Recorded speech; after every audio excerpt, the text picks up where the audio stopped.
Honorable Kwame Rowe presiding. Thank you. Good morning. You may be seated.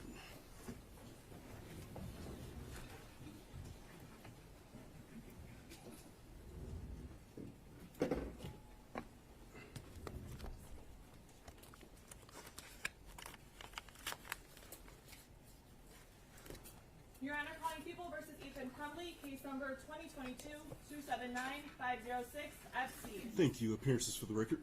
Chairman McDonald on behalf of the people of the state of Michigan. Thank you, Mark Keith, on behalf of People.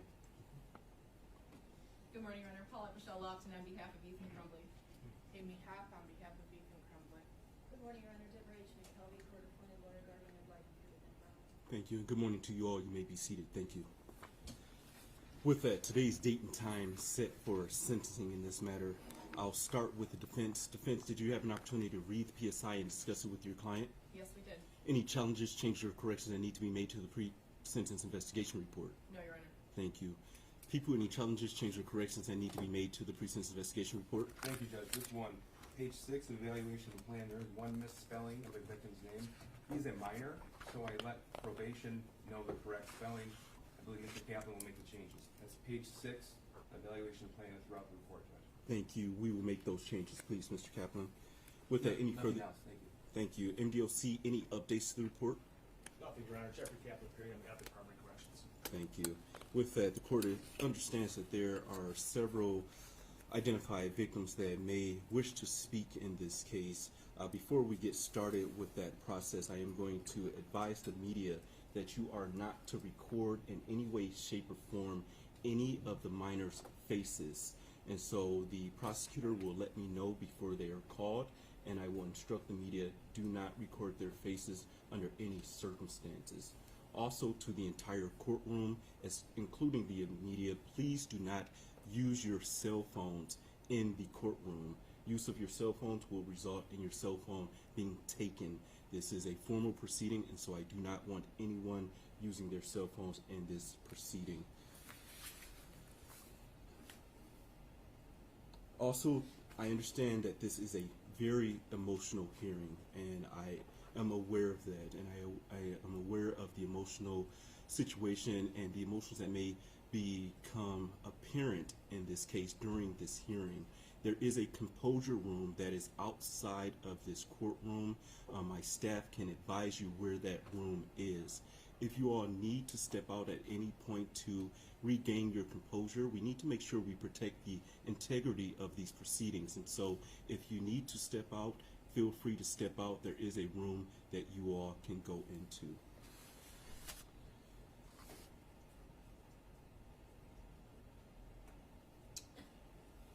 With that, people, you may call the first person that wishes to make a victim impact statement. Thank you, Judge. Nicole Beausoleil will be speaking first, Judge. Thank you.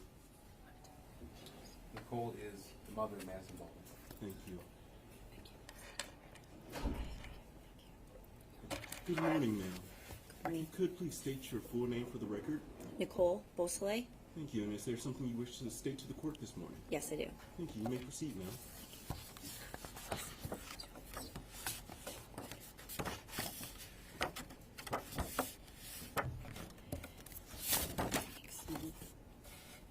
Good morning, Your Honor. Madisyn Baldwin, a name that most didn't know prior to this horrific act, but now a name that everyone has come to love. A name that has brought so much joy to the world. Your Honor, I know you haven't had the privilege to know her, only of what you've heard. She is an old soul, wiser beyond her years. At only 17, she has taught me more than I could ever thank her for. Having her young myself, she made me the mother I am today. She gave me the courage to be stronger. A few key things about Madisyn was her laughter, contagious smile, intelligence, passion, kindness, fearless drive, and determination. She is a light when you need it most. When the world gets dark, she's the stars. That small beacon of light that is so far to see, but up close burns like wildfire. At times I catch myself missing these characteristics, worried that I might forget them, but then I realize she's here. Madisyn lives in all of us. Her legacy remains, her kindness continues, now and forever. She will always be the heartbeat of our family. On November 30th, 2021, is a day that has forever changed my life. It burns into my body like a cigarette burn. Enough to scar, but always a constant reminder. The day I found out that my daughter's life was taken. A life that was still so young and full of life. After that day, she became a statistic, a victim, a planned act of tragedy. How could my daughter be summarized in such intrusive manner? How could these now be her associations? I would like you to know that these accusations are false. I will not allow her name to be followed by the phrase Oxford shooting victim. She will be remembered by her name, a name that is loved unconditionally, one that has no hidden remark. The strong name we gave her, Madisyn. When I received word that the school was under attack, my daughter had already been gone for over an hour. This I didn't know while driving into a designated area pretty much on autopilot, waiting for the unknown. As I paced the Myres asking where my daughter was, all I received was blank stares. As the remaining kids reunited with their families, we were left there in silence, waiting for the answers that we are still waiting for. Next thing I hear, can the family of Madisyn Baldwin follow me? As I walked into the room, I felt this chill come across my body, so cold that I felt it in my bones. I pleaded not to go in, but following command, the words we heard were, I don't have good news on these 3 children. They are deceased. The sheer blunt statement could destroy you to the core. I was completely paralyzed. I felt every scream that came from my body. I felt every breath I took was fading. My mind was in a state of dementia, and then my body drops to the floor. We were literally suffocating together in disbelief. Replaying those words in my head, within seconds, I thought, did I hear them right? I was definitely misinformed. The sobs came from a deep part in me. Tears soaked the cold floor I laid on. I managed a few calls, but conversations I've blocked out. Leaving for the substation, I stared out the window, looking for her, but replaying those words in my head. My mind and heart were literally in 2 different places. The rest of the night was excuse after excuse on why I couldn't be taken to my daughter. I needed to see her. I needed to prove that the information was not meant for me. But all I was offered was a table the next day at the medical examiner's office to identify her. Getting back home felt like forever. I had to tell her 11-year-old sister at the time that her best friend was gone. Peyton's screams will forever haunt me. And when she asked me that simple question, why? As a mom, I didn't have the answer. The next morning, I was on my way to prove somebody wrong at the medical examiner's office. In my head, it wasn't going to be her. As I walked down the corridor, I entered into a room with a steel door and a small glass window. I couldn't move my feet. I couldn't get close enough to look. But when I remembered, I was there to prove somebody wrong. I looked through the glass. My scream should have shattered it. My daughter's lifeless body was laying on a cold metal gurney. I remember her hand laying out from underneath the sheet, and her fingernails were blue. Blood smeared in her hair, and they made sure I saw her from a side that was more acceptable for a grieving mother. That was not my daughter. Madisyn was far from lifeless. As I banged on the door demanding to touch her, I lost my ability to stand. I was dragged away from her. I was not allowed to touch my own daughter. I was not allowed to hold her hand and just let her know I was there. It's a feeling that no parent should ever feel. But that's my baby. I deserved the right to be with her, but I was not allowed. Instead, I was dragged away from her, screaming like a toddler, saying profanities in the most ignorant way. That is when I realized I could no longer deny it. I didn't want to admit I was wrong. I didn't want to visualize a moment without her. I didn't want to believe she was gone. But it hit me like a semi-truck. I knew her dreams were no longer the future, but only dreams. Your Honor, I thank you for the dedication to this infuriating act. I admire your knowledge of the law and the stance onto listening to all, keeping your composure and consistency throughout this sentencing. I thank you for the clear representation of your courtroom.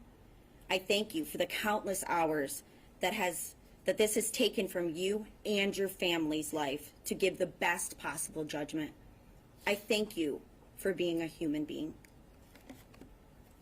To the prosecution and advocates, Karen, Mark, David, and countless others, I thank you for the constant efforts to keep my daughter's legacy alive. The righteous hours, the rigorous hours that have consumed you, your nonstop actions to make sure all facts are given appropriately, your compassion for our family. Jen, my advocate, and others, advocates, I thank you for picking me up on some of my worst days. Days and moments that I thought my life was not valuable. Keeping me sane during every moment, even when weakness was at its worst. You all have remembered my daughter and kept her spirit alive in the most prestigious manner. Thank you for taking away from your life to get justice for her life. And lastly, thank you for doing the unthinkable, the tragic, the raw, the vulnerable, and infuriating moments when I know it breaks you inside to make sure that we are the slightest bit okay, to make sure we continue, that we remember, and that we keep fighting for justice.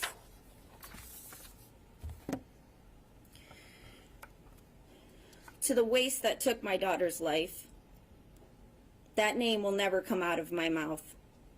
That life will cease to exist to me, and just like trash, it will be forgotten. So while the attention that he has been seeking for this horrendous crime, you will get no reaction from me. But again, this is the life he chose.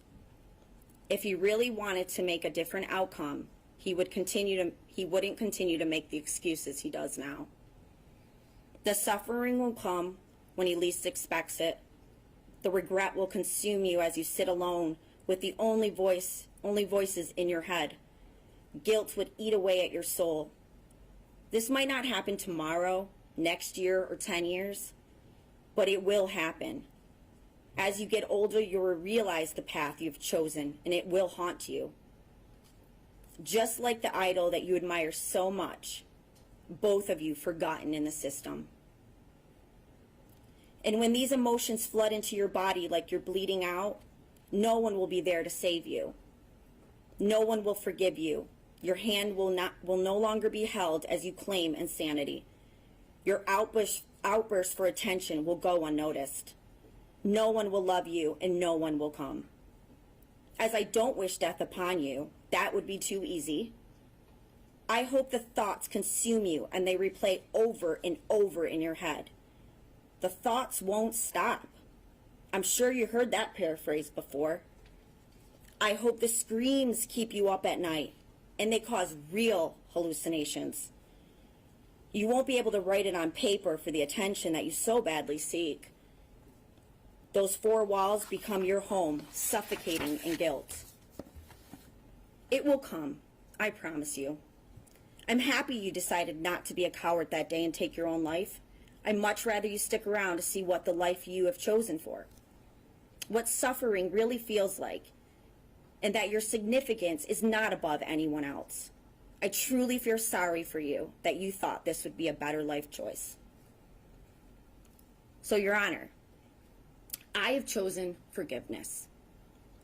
We live in a world where forgiveness is not deserved but needed.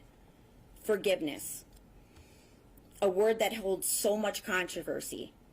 What does it really mean? To me, forgiveness is an encouragement. It encourages me to forgive the things that are out of my control. I have chosen to forgive for myself. In some that might seem weak or giving in, it's my new journey with Madisyn, because honestly, that is who she was and that is what she would have done. I no longer carry that burden. It does not define me, it does not define her, or it does not define our family. I forgive myself for the grief that at times felt like multiple stab wounds, but managed to survive. I forgive myself for the weak moments of fear of the world around me. The time it's taken from my family and loved ones, time I will never get back. I forgive myself for not allowing joy and happiness in my life to reflect and to learn. I forgive myself for any anger that raged inside me and I took out on the ones I love, in hopes that this would destroy me or suffering would be unbearable. You failed. I'm so much stronger than you, and your weakness consumes you.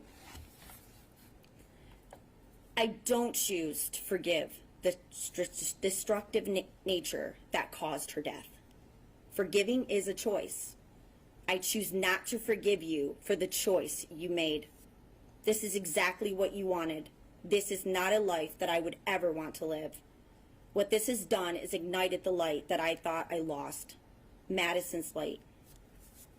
Your Honor, I hope you stamp his faith with whatever fate that might be, to continue to live the life sentence that he researched. That his life sentence is the same as my life sentence I received. As a life sentence that I cannot escape from. Day by day passes, I hope his life seems more meaningless, lost and forgotten. So when my time comes, and I will never worry if our paths or fates will ever meet again, but when our true day of judgment comes, my justice will be served. That his life sentence will continue so that he may live in his own personal prison for eternity, with no one waiting for him. I can only wish him the best on his new life and the repercussions that follow. Your Honor, as I close this chapter and I start a new one, I would like to make one thing clear. These actions did not break me. I am not broken.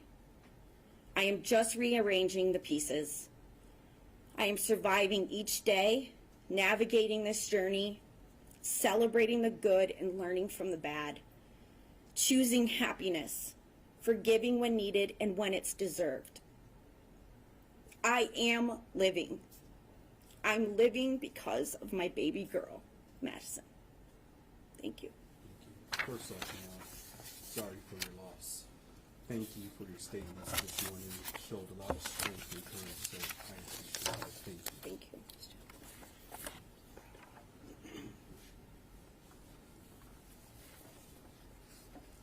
Thank you. People, you may call the next individual that wishes to make a victim impact statement. Thank you. Take that.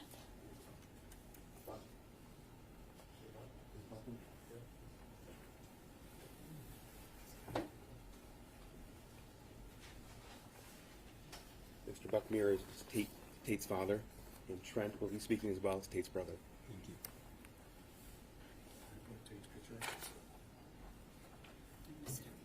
Right in front of the class. May I approach, Your Honor? Yes. Fine.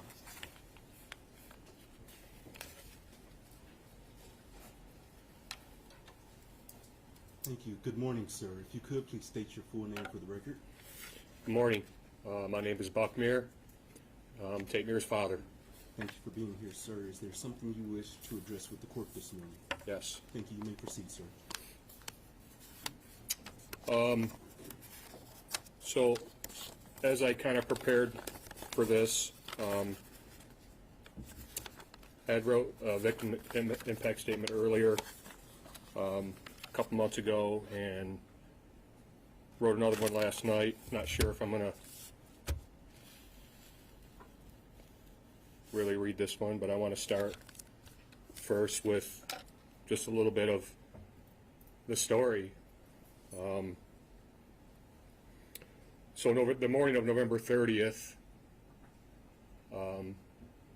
I was working from home, and my wife was working in Lake Orion, and I was on a conference call, and I heard some sirens in the background, and really didn't think much of it, but they were not going away, and they were getting louder. And I got a call from my wife, and she told me about what was going on at the school. So I got done with my conference call and started making my way to the school, and texted Tate a couple times, called him, no response. So then we get to Myre, and I met my wife there, and you know, as all the kids are filing into Myre, Sherry and I are both walking around looking for Tater. And I had a feeling something didn't feel right to me. And so as people started to, as kids and parents started slowly fading out of Myre, I grabbed our athletic director, who was at Myre, and said, "Where's Tate? Have you seen Tate?"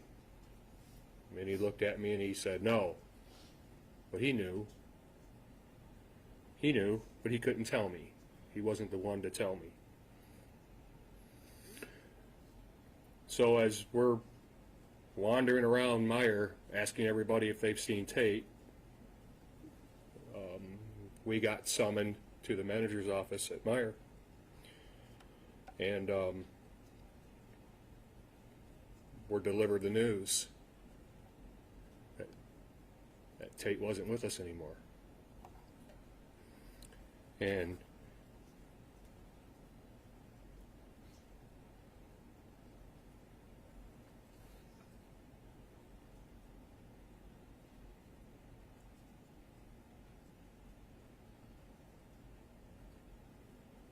the thing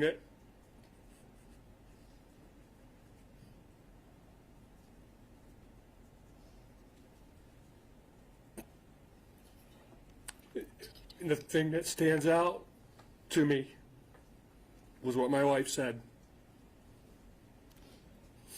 She put her head in her hands and it said, "Not my baby boy."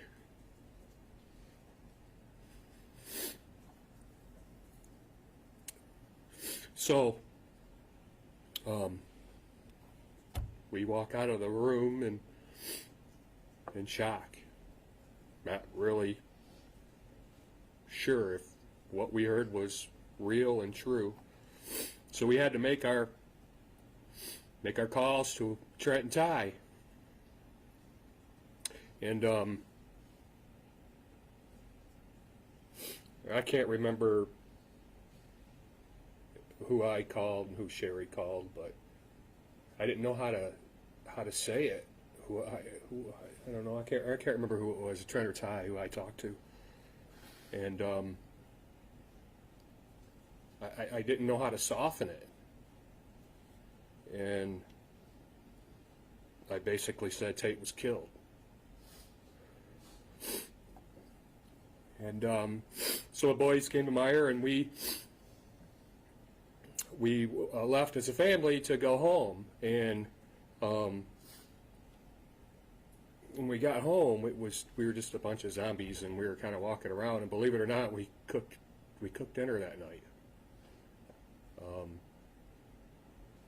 and had a couple visitors. And as we kind of are working our way through this process, it's been quite a journey. I can tell you that. The one thing that is love is obviously absent from our family, because there's no joy.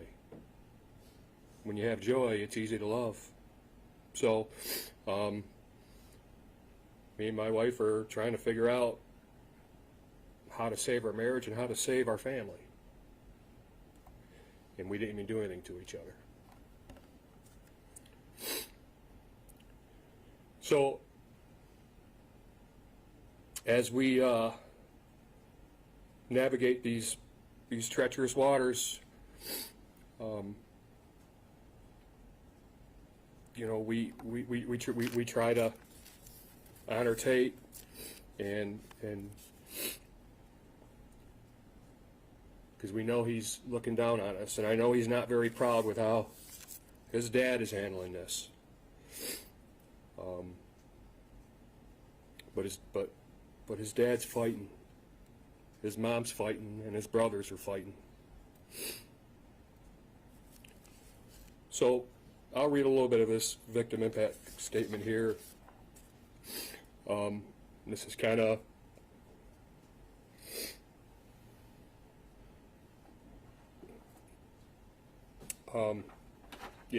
yesterday just came and went.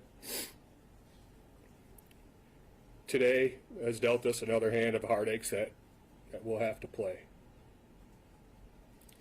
For the past 2 years, our family has been navigating our way through complete hell. Tears filled with pain, they fall like rain. We wear the pain like a heavy coat, constant reminders every day. Every hour is the darkest time of the day. I understand from journal entries this was desired outcome, for us to feel the pain that you had. I will tell you this, we are miserable. We miss Tate. Our family has a permanent hole in it. It can never be fixed, ever. As we fight and claw our way through this journey, we are realizing that we're completely miserable, and there does not appear to be a way out. So, to this day, you are winning. But today is a day where the tides change. Today, we are going to take ours back. We're all cried out. We're all tired out. We need to take this chip off our shoulder. We've been on this island far too long. We are the prisoner, not you. Nobody else can set us free but us.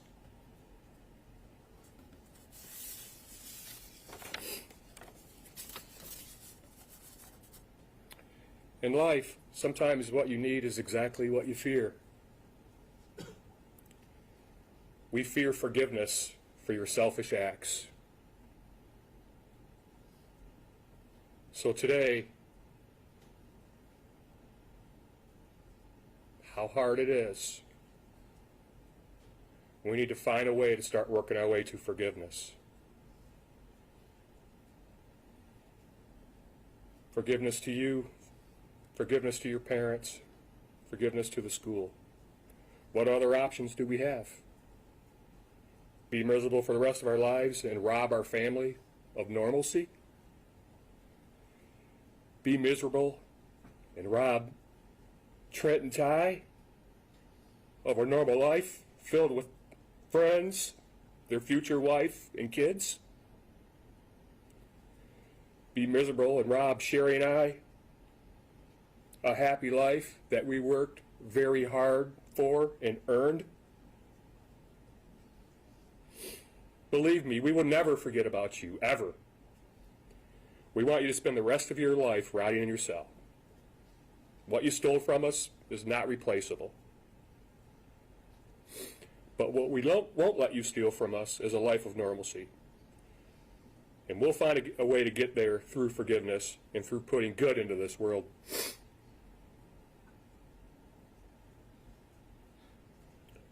I'm sure you've heard about our peer-to-peer mentoring program we started, 42 Strong, the Tate Myre Foundation. We launched it after the tragedy in honor of our Tater. He was an amazing kid. He loved to give. He loved to serve.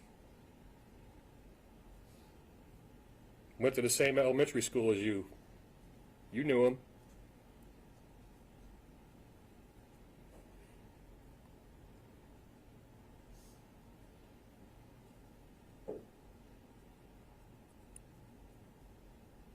But there's good that's going to come from this.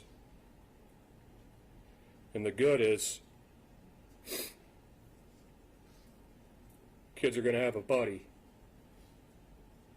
They're going to have somebody to lean on, a peer they can trust and love and build a relationship with. Trust, love, build. Tate left the roadmap for us, all of us. He left that roadmap from the people he learned from. Mom and Dad, Trent and Ty, his teachers, his coaches, his neighbors. So if we could all make the effort, and if we take the time, maybe we can leave this much behind.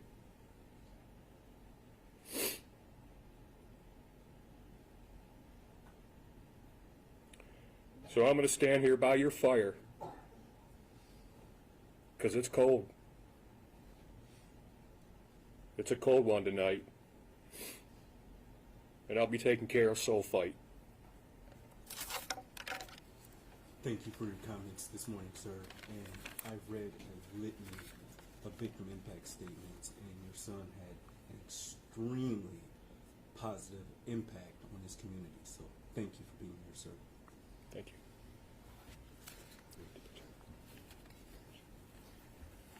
May I approach? Yes. Trent will be speaking as well, Tate's brother.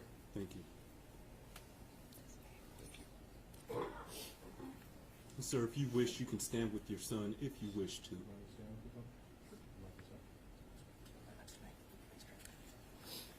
Good morning, sir. Morning. If you could, please state your full name for the record. Trent Myre. Thank you, and good morning, sir. Is there a statement that you wish to share with the court? Yes, sir. Thank you. You may proceed. Okay. Good morning, everybody. My name is Trent Myre. I'm the eldest brother of Tate Myre. On November 30th, my brother, a friend, a teammate, was taken from our lives far too soon. This loss is hard for me to put into words. It has affected my every decision, every thought, for every single day over the last 2 years. I could never escape the thoughts, the loss, the grief, the what-ifs. What would life be like right now? Where would Tate be going to school? What memories would we have made together? Now, I just have to wonder, what would it have been like? My future kids can't meet their uncle. My parents can't watch one of their sons grow up. I won't get to have Tate as groomsman. Ty and Ag can't get a cabin with our brother. These are the thoughts that I have every single day. This event has put a halt on the world. My family will never be the same, but we'll have to learn how to live with it. We cry, we grieve, we don't know what to feel.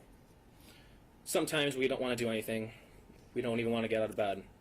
It is always there, impacting us every single day. It has affected my relationships with my family, my close friends, my girlfriend. Nobody gets what we have gone through, and I hope to God no one does. I see someone that looks shady in public, I think of the 30th, I have someone behind me, I go in a public area, almost everything is a trigger to what happened to my brother, and it makes me think of him. I've gone to therapy, talked with friends and family. It sometimes seems like nothing will help to make this pain go away, and I know that nothing will bring my brother back because he is gone.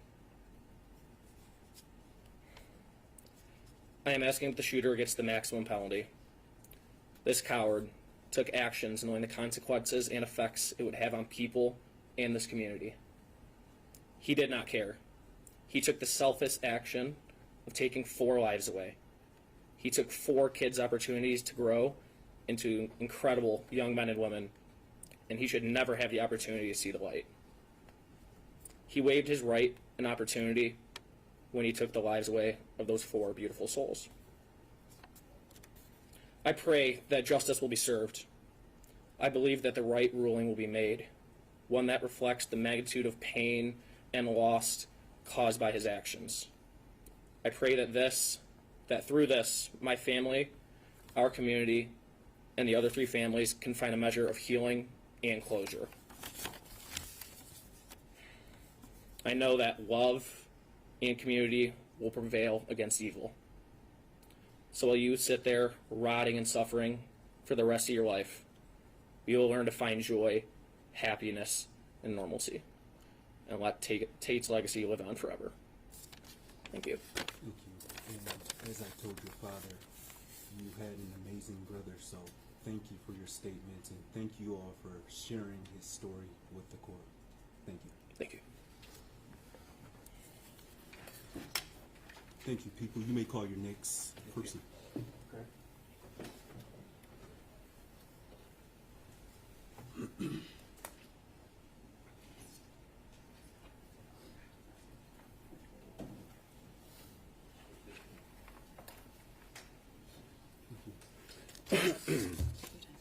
Good morning, sir. If you could, please state your full name for the record and spell your last name. Good morning. My name is Craig Shilling, Shilling. Thank you. Thank you for being here, sir. Is there a statement that you wish to make? Yes, Your Honor. But before I make my written statement, I'd like to have a candid moment with y'all to try and directly convey to you that this statement has been the hardest thing I've ever written in my life. You guys have the condensed version, 15 minutes or so, but it took me months and months and months, and I've swam through raw emotions trying to get this done. Thank you for letting me be here. Oh, absolutely, sir. Thank you. I will begin now. Honorable Judge Rowe. I am here before you today as a direct result of the horrible crimes that were committed back on November 30th, 2021, the day that my son was murdered. For the longest time, and for reasons I do not care to mention here today, I did not know if I was going to be able to do this. You see, on that day, my life was torn apart, and for a while thereafter, I struggled with dark thoughts and found myself completely lost in a seemingly endless sea of raging emotions with no care as to what happened to me. And grief had consumed me and has squeezed out every bit of joy and happiness in my life. Still, today it's uncertain if I'll find my way back. The events that took place that day have rocked 3 generations of my family and has altered our future forever. These days, there's not much happiness in the holidays. Birthdays and those milestones days don't carry with them the special feeling they always used to. Life used to flow with some sort of rhythm and balance, and the continuity within our family was evident. There were gatherings, vacations, and fun-filled events. What I feel most would deem your typical family situation. That continuity and all that came with it were lost on the day that my son was murdered. Like a severed electrical line, the flow was no longer there. Instead, we've fallen into the darkness, still in shock and total disbelief over the fact that this actually happened to us. Completely blindsided, we've been carrying on with more questions than answers and left to deal with the deluge of emotions we've never experienced before. One could venture to say that there are no words that can accurately describe the pain that we feel on a daily basis. I have PTSD and struggle most days to even get out of bed. Anxiety, stress, sleepless nights, and uncontrolled emotional outbreaks make even the simplest, most normal things difficult. Scattered thoughts, raw emotions, and that uncomfortable elephant in the room feeling I get with everyone I interact with cause substantial uneasiness and affect everything I do. The things I used to find enjoyment in are no longer reliable in that respect, and are done to merely have a feeling of something normal. Golfing, bowling, ball games, hunting, fishing, camping, kayaking are just a few of the activities I used to do with Justin that seemingly will never have the same effects on me based solely on the fact that he's not there to do them with me. I've always operated on the premise that if you get the kids into the things that you like to do, that you'll have those things in common forever, and will always have a way to spend some quality time together. Even if it's just for a quick 9 or an hour on the boards blowing out a few pockets. Father's Day foursomes with my 3 kids out on a link was something I've been looking forward to for a long time but will never have. This unfair reality is something I will never get over. Day-to-day life goes on for so many, but in the clutches of grief and heartache, the difficulties are real and have so many side effects. It almost feels like time slows down and everything around you speeds up. It's been 2 years already, but feels much like yesterday. I still find myself waiting up for him to get home from work so we can get a few minutes to chat, as it was often the only time we had that chance to. It's unbearable to know that he's never going to walk through that door. Never in a million years did I think that something like this was going to happen to me. Although we all know the unfortunate real possibility that this can happen to anyone, anywhere, anytime, there's absolutely no way you can prepare yourself for this level of pain. It doesn't matter how much you think you've prepared, or how strong you are, or how big your support network is, you have this level of pain, and it's truly debilitating, and it takes you out. Having seen news reports and documentaries on tragedies of this nature, I don't feel it uncommon at all to watch in horror and disbelief that something like this could actually happen. And I've done what I believe many others have done, and that's have thoughts of how I might feel or act if something like this ever happened to me. Well, now that it has happened, I can 100% assure you that the worst thoughts or feelings you may have do not hold a candle to how it actually feels. For centuries, man has exploited the fragile nature of the human being, and over the years have developed many, many ways to inflict pain, torture, and kill. Millions and millions of human beings have met their fates by way of such devices.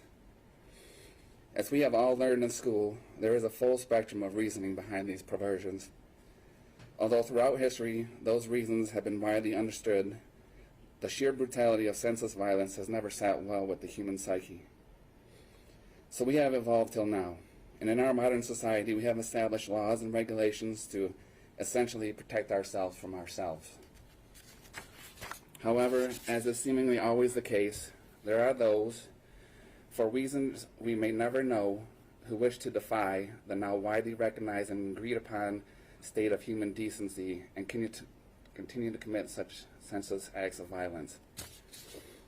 In my opinion, it takes a deeply disturbed individual to leave the compass of basic human decency.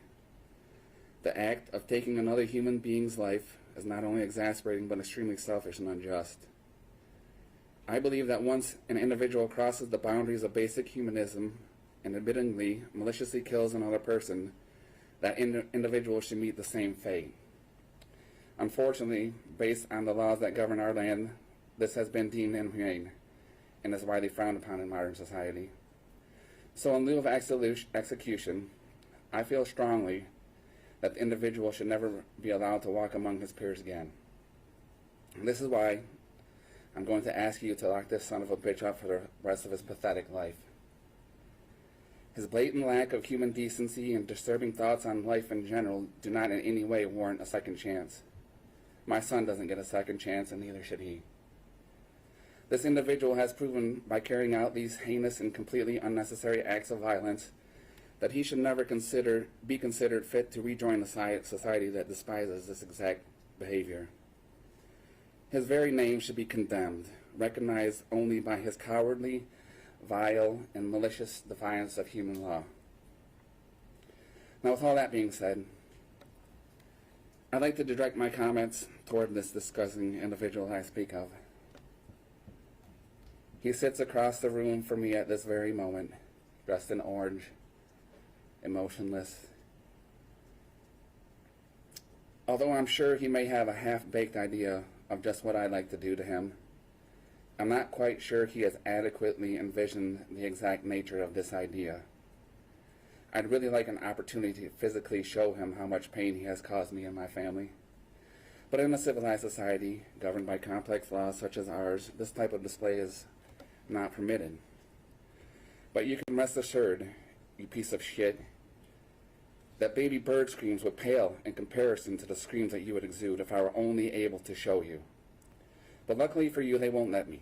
So I will hope, with every bit of hope I have left, that with every passing thought or memory you have about what you've done, you remember my statement, and take time to imagine it happening and recognize it in the worst way possible.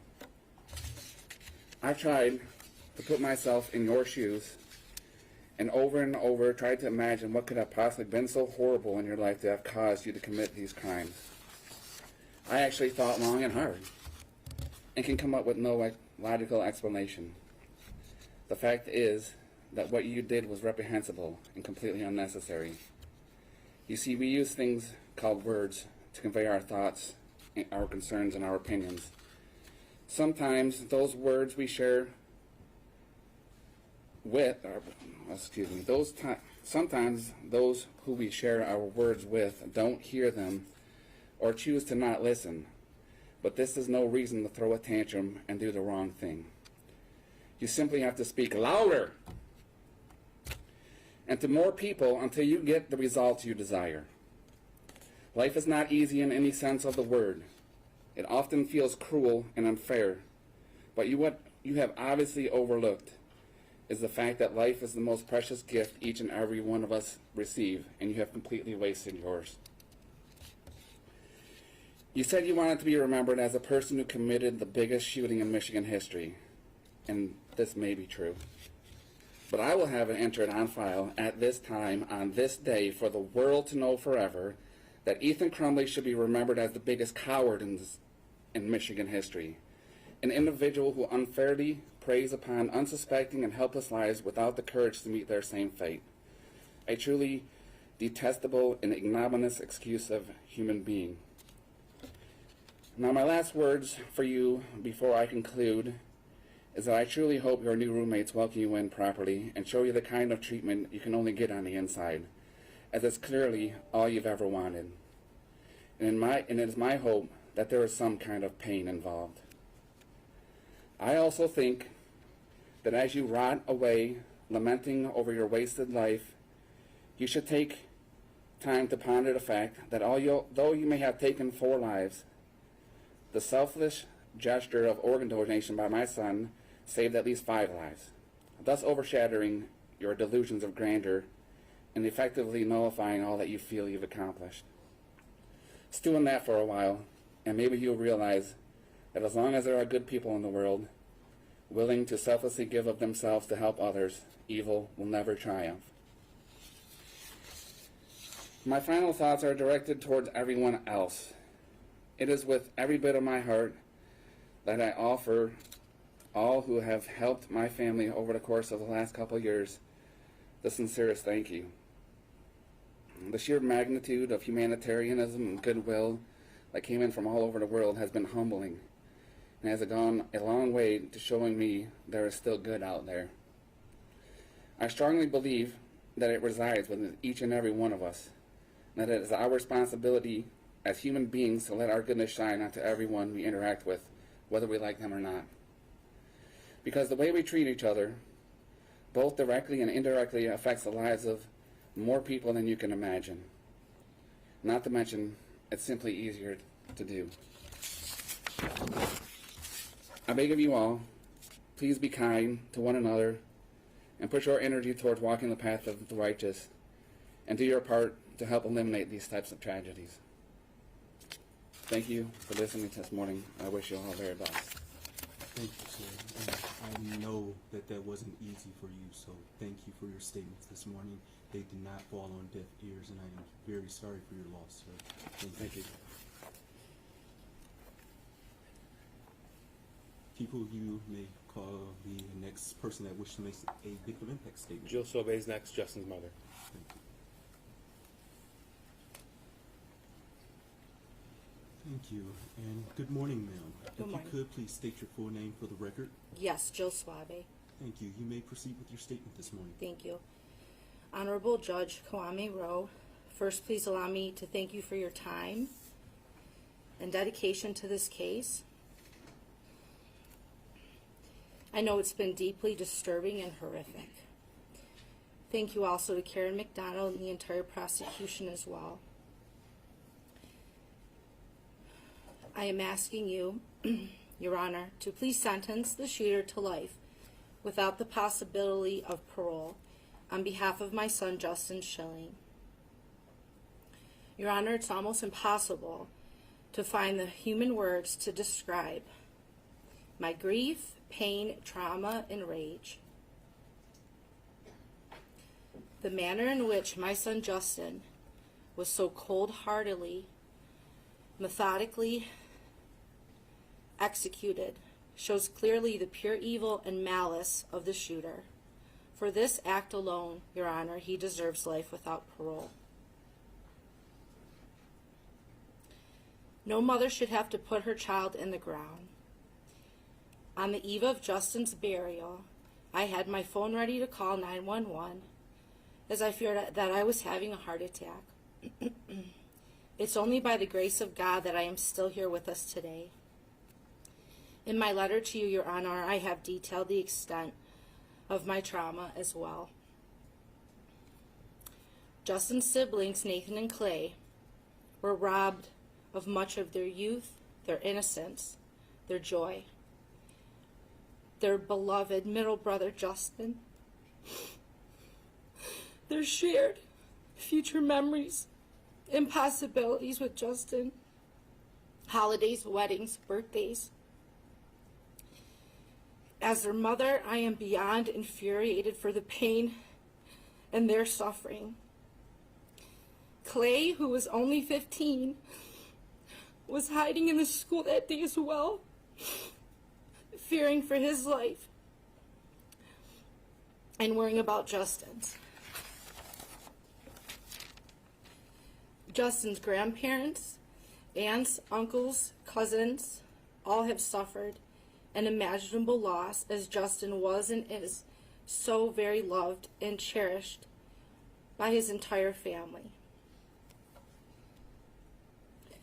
Justin had such an impact on his many beloved friends, teammates, co-workers of all ages, and people in the community. My heart breaks for their pain and trauma as well. Justin was happy, humble, hardworking, grateful, stylish, funny, smart, loving, thoughtful, and empathic. He never complained and always made time to lift others up, bringing out the best in everyone who knew and loved him. He didn't deserve to die this way. Justin was a lettered athlete, a top honor student, and lived by the golden rule. Do unto others as you'd have them do unto you. He was so excited to graduate and planned on attending Oakland University. We did a tour in the fall of 2021, and we talked about his plans to major in business. He wanted to move out with his friends and even considered getting a real estate license. He was so motivated and focused. His future was so bright and full of possibilities. Justin would have been an amazing father. Children loved him and gravitated toward his big heart. He was such a gentleman and so very loving towards me and all women, never letting me pump my own gas or hold my own door. He will always be my little sweetheart. Justin spent his final moments protecting Keegan and saved 6 more lives with his gift of organ donation. May his light and legacy live on forever. Now, Your Honor, I would like to share what I would like the shooter to know. You may have ended Justin's life on this plane, but you did not in any way affect his soul. You don't have the power to do that. You may have caused the pain and terror as you intended to do, but you did not destroy us. There is more love and light in this world because of the legacies of Justin, Tate, Hana, and Madisyn. I don't focus on hating you, but I also don't feel a drop of pity towards you. I don't feel anything towards you. You're nothing to me. You don't even exist. While you rot in jail, we will push on. And we will do so many good things in the world, spreading so much love and kindness in honor of our angels. You are facing the consequences of your actions here in this court of law. But you will also face your demons in the afterlife, and there is no escaping that. I pray that you serve as a deterrent and as an example for other lost souls who seek fame by taking innocent lives. You didn't win. You're not famous. It didn't turn out as you had hoped. The media will forget about you. They will move on. I know you're miserable, and it's only going to get worse as the reality does set in. But we are only going to get better. More healed, more loved, and more loving towards others, more peaceful and more full of grace. And one last thing I do want you to know. If you were that lonely, that miserable, that lost, and you really needed a friend, Justin would have been your friend if you had only asked him. Thank you. Thank you, ma'am. And also, I'm very sorry for your loss. Thank you for your statements this morning. Again, I know that's not easy to do, especially in a packed courtroom. So thank you very much for being here, ma'am. Thank you so much. You're very welcome. Your Honor, we have Steve and Raina St. Juliana, Hana's father and sister. Thank you. Is there going to be a minor involved? No, President. Thank you.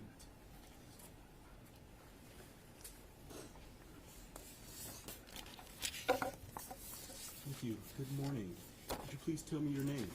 I'm Raina St. Juliana. Thank you. And sir, what is your name for the record as well? Steve St. Juliana. Thank you. And is there a statement you wish to share with the court this morning? Yes, I have mine and then our mother's as well. Thank you. St. Juliana. Absolutely. You may proceed. So this is our mom's statement.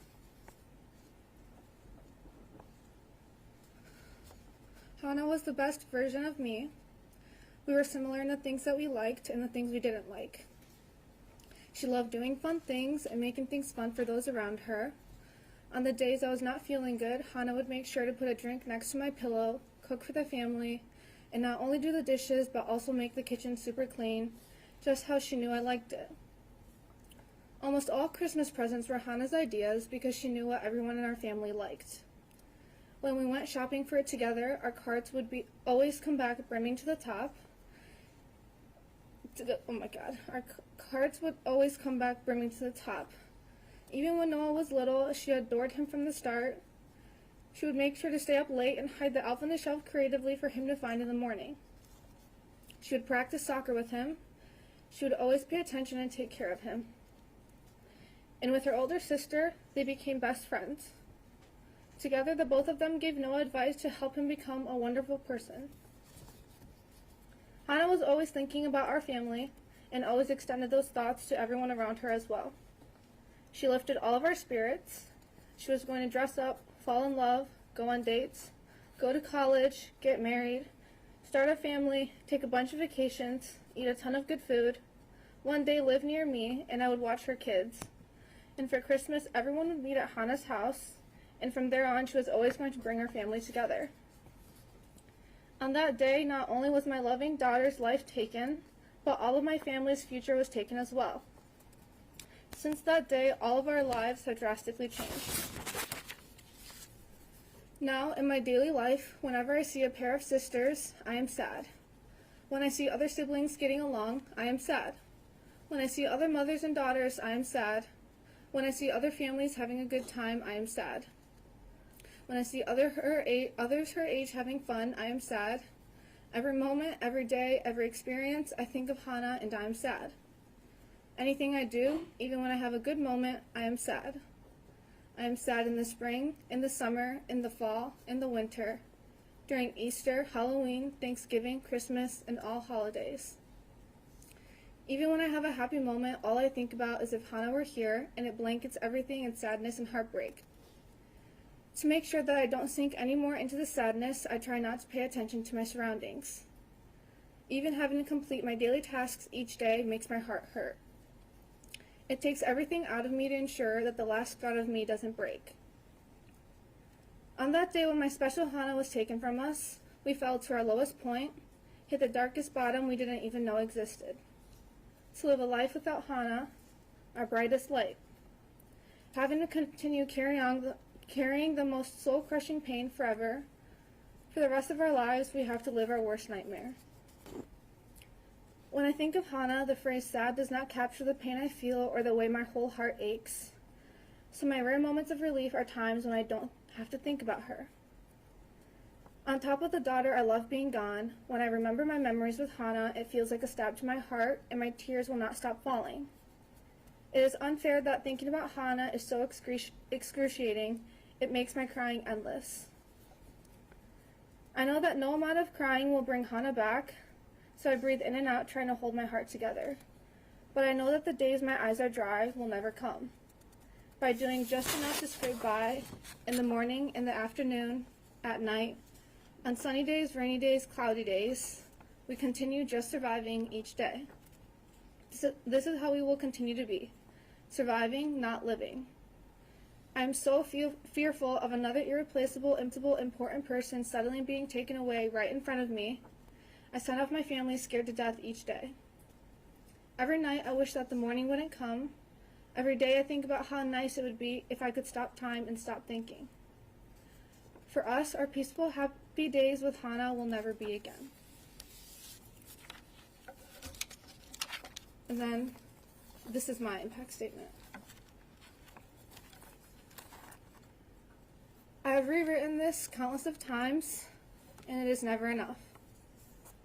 I cannot convey my thoughts into words, nor share even a fraction of my feelings since losing Hana. To be honest, I have not fully faced my emotions myself. How can I? Hana is the one I went to for the little things, the big things, and all of the in-betweens. Hana is my little sister. She is my other half, my favorite person. She completes me, and there's not a single soul I could love more than Hana. There is not a moment that goes by that I don't think about her. It is unfair to even confine her murder into just the word lost. I never hear her footsteps coming up the stairs anymore. Her bright lights in her room are never on, which also reflects the dullness of our house now. I don't see her napping on the couch, cooking downstairs with my mom, or making TikToks with Noah. The empty seat at the dining table is the loudest silence I have ever heard. And without Hana in the middle between Noah and I, it emphasizes the space between us. I was decorating the Christmas tree with Hana in 2021 when I thought to myself, I can't wait for when it's her house that we host the holidays at. I was wondering which clothes I could get away with stealing from her closet when I headed off to college. Wondered if her boyfriend would look like my boyfriend because our tastes in guys were so similar. I was going to finally get my license so we could go thrifting together. If I'm bored in school, I can always just text Hana to go on a walk together. If I couldn't remember a song, it's okay, because Hana would remember it. We were going to be the best duo on the lacrosse field. One look and she knows what I'm thinking. One switch Japanese and we get to talk in our own little world. She'll speak at the wedding at my wedding as a maid of honor, and I at hers. With Hana by my side, there's nothing I can't do. Instead of speaking at her wedding, I spoke at her funeral. Instead of fishtailing her hair for a game, I curled her hair in a casket. Doesn't matter if I go to her room to steal her clothes, show her an outfit, or ask for advice. I am met with silence and darkness. I pushed off getting my license because what was the point? She's not here to sit in the passenger seat. I couldn't go back to school and finish my high school years. I'd see all of Hana's classmates, my classmates, get their homecoming, their sports games, their prom, and their graduation when Hana doesn't. I refuse to decorate the Christmas tree. That is what we do with Hana. My brother asked me to still continue our traditions, but I can't. I can't be a good sister for him because that is what Hana and I did together. Each day is just going through the motions, because apparently we're still supposed to go on. I hate it. I never asked for it. I never want to accept it. Loving Hana shouldn't be this painful, and life isn't supposed to be this paralyzing. I am scared of forgetting Hana. I want my hippocampus to be filled with Hana and Hana only. I don't need new memories. I just want to keep the ones I have. I don't want to meet new people because they aren't Hana. I don't want to wake up in the morning because Hana's not here. I don't want to be happy. Hana is my happy. In my family, we can't say to each other that we miss Hana, even though we feel it in every atom of our body. We love her too much, and those words are too hard. Because if we say that out loud to each other, we all have to face the fact that we have to miss her forever. It's not an instance where we can wait for her to come back. It is the rest of our lifetime without her. I thought, of course, because we cannot even bear to share our pain with each other, we also won't with those around us, which is why people can ask us how we are doing. If they knew that it doesn't get better, they would never ask that. What I realized is that it seems that they forgot what we were like with Hana. Looking back at pictures, I have not seen my dad smile like that where joy radiates off of him. I haven't seen Noah so alive without the bags under his eyes, and I haven't seen my mom so carefree without holding her breath every second. There are no words to capture her incandescence, humor, thoughtfulness, wit, kindness, or loyalty. Hana's always there to support you, hear you, see you. You'd know that. Throwing your head back and laughing at the stupid comment Hana made, you have to feel it. Your mood brightening because of Hana's laughter, you have to hear it. Her colorful Converse, gold jewelry, fun socks, perfect nails, you have to see it. Her kindness was in abundance. She recognizes the smallest details. Her love is unconditional. The warmth she wraps you in is the warmth I cannot live without. I do not want to live without Hana. She brought out the best in all of us. She truly brought out the best in me. So I'm sorry to everyone who now never gets to meet her, because being robbed of that is a tragedy in itself. To know Hana is the greatest gift in life. I'm sorry for everyone who knows her, because trying to meet someone like that again is impossible.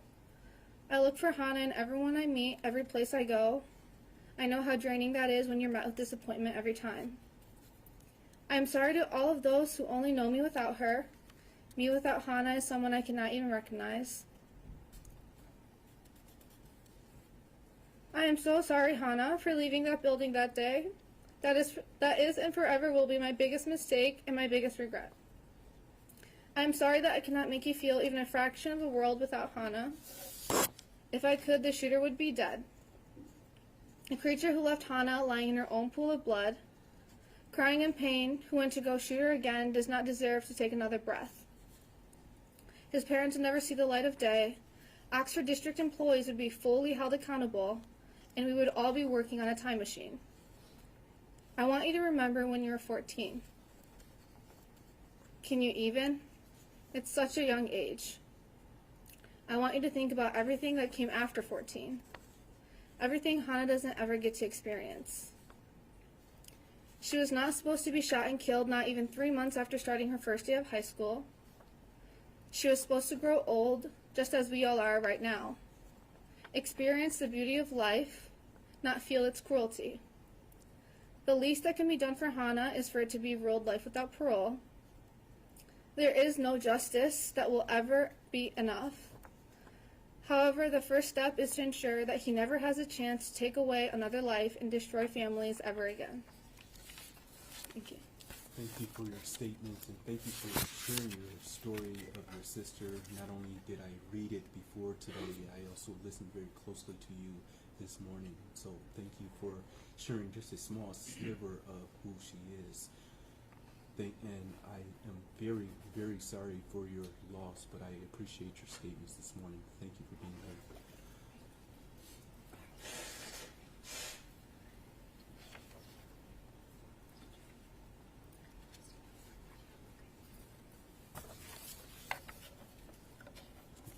Good morning again, sir. Whenever you're ready, you may proceed, sir. Thank you. Thank you, Your Honor. The defendant envisioned, researched, planned in detail, and then proceeded to execute his plot to murder and terrorize his fellow students. He chose this course of action and carried out these murders simply to make himself feel better. Take a moment to really think about that. He was not acting in self-defense. He did not make a mistake, nor act accidentally. He purposely murdered my daughter, Hana, and 3 other children in order to make himself feel better. I want to make my position regarding the defendant's sentencing and his future very clear. There can be no forgiveness. There can be no rehabilitation. There is absolutely nothing that the defendant can ever do to earn my forgiveness. His age plays no part. His potential is irrelevant. Ultimately, it is only his choices and his actions that matter. Actions that have consequences, that can never be undone. There is utterly nothing that he could ever do to contribute to society that would make up for the lives that he has so ruthlessly taken. The defendant has indicated that one of his goals was to be able to see and experience the suffering of the families of the children he killed. At first, I refused to feed into this sick and twisted desire by discussing the impact of my daughter's murder on myself and my family. However, after much struggle and introspection, I've come to realize that my need for justice for my daughter completely outweighs any consideration of the defendant's irrelevant desires. Unfortunately, I have also realized that unless you've experienced the loss of a child yourself, there is simply no way for you to truly understand the devastation of the soul that loss causes. It is impossible for me to successfully convey the complete impact of my daughter's loss. Hana's murder has destroyed a large portion of my very soul. I am a shell of the person I used to be. I think of her and miss her constantly. Every day is a battle to attempt to move forward, a struggle to get out of bed, to go through the motions of everyday life while pretending that things are getting better. Simple everyday sights and actions bring pain as I think of what it should have been like with Hana there with us. I think of all the good times that we've shared together as a family and mourn all the memories that will never be. I will never think back fondly of her high school and college graduations. I will never walk her down the aisle as she begins the journey of starting her own family. I am forever denied the chance to hold her or her future children in my arms. A few paragraphs of words describing Hana can in no way fully capture her truly beautiful, caring soul, nor impart her unlimited potential. Hana was an absolutely beautiful and thoughtful person. She was always the first person to notice when someone has a problem and the first to go out of her way to offer help. She was incredibly curious and talented. She continually tried new things. She crafted homemade jewelry, tried cooking her own recipes, and played several sports. She was a record holder in track and a leader of her school volleyball and basketball teams. She also hoped to join her older sister on the lacrosse team in the spring.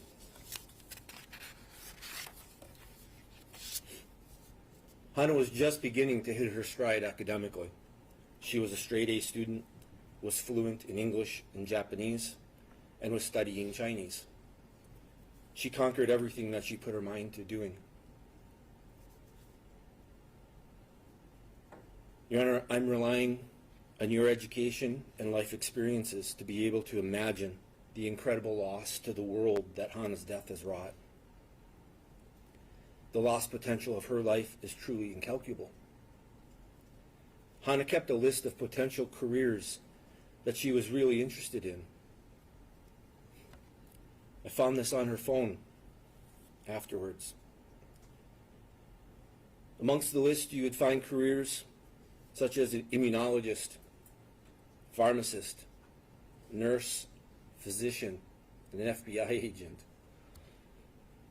We will never know how many souls she may have touched, nor what improvements to people's lives her efforts may have resulted in. These opportunities have been forever eradicated. My family and the families of all the victims are depending on you to impose a sentence that is commensurate with this heinous crime. Truly, his life should be forfeit.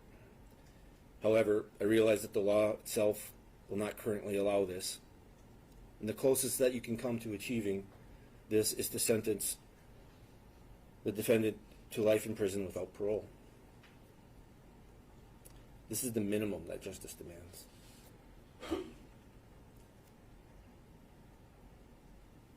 I will leave you with a final thought. If it were your child who was killed in such a cowardly manner, would you be satisfied that justice was served with anything less than him spending the rest of his life in prison? Thank you, Your Honor. Thank you for your statements this morning. And again, sir, very sorry for your loss. Your statements did not fall on deaf ears, and so thank you for being here, sir. Thank you. To you and your daughter. Thank you. Thank you. People?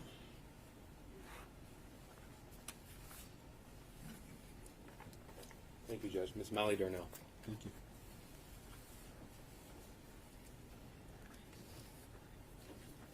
Thank you. Good morning, ma'am. If you could, please state your full name for the record. Molly Darnell. Thank you, and good morning, ma'am. You may proceed with your statement. It is easier for me to see you as a monster.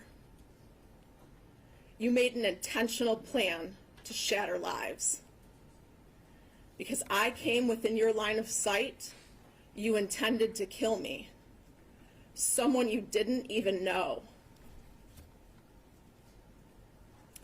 Well, the life that I woke to on December 1st, 2021 was unrecognizable to me. You do not have the power to destroy who I am. In my heart, I still carry love, joy, and hope. I still believe in the power of humanity. There is simply too much good in this world for your actions to destroy that. The betrayal that was done that day goes beyond betraying the students you sat in classrooms with and the students you walked the hall with, the teachers and staff who were there to support you, and the community that you lived in. It extends to educators across the state, to past graduates of Oxford High School, and to the next generation of students and teachers.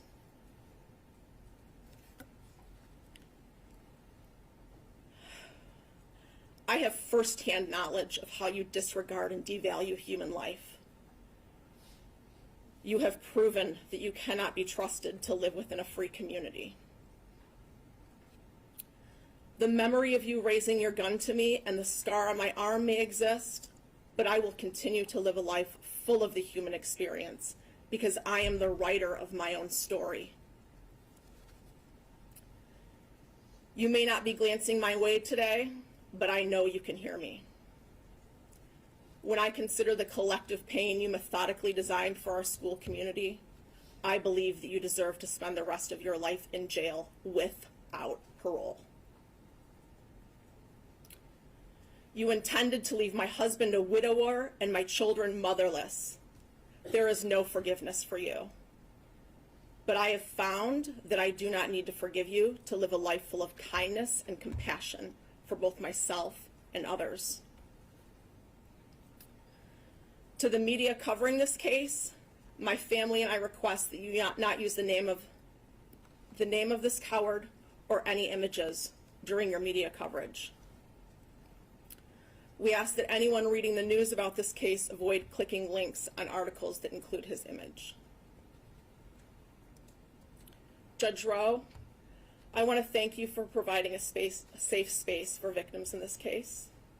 To the officers that surround this room, thank you for your service and commitment to safety. Karen, Mark, David, and the rest of those at the prosecuting attorney's office, thank you for fighting for victims when we did not have the strength to fight ourselves.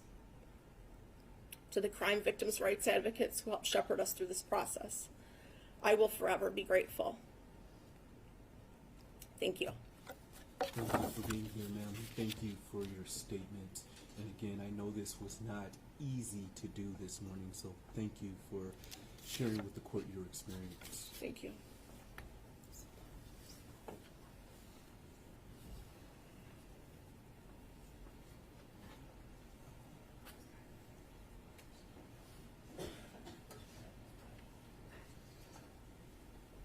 Thank you. People? Thank you.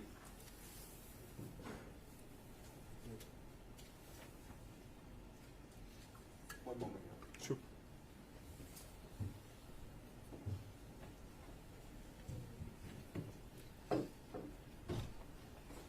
Ms. Kylie Osage, support persons, Deputy Daniel Main. Thank you. And is Ms. Osage a minor? Mr. Keith? No. Thank you.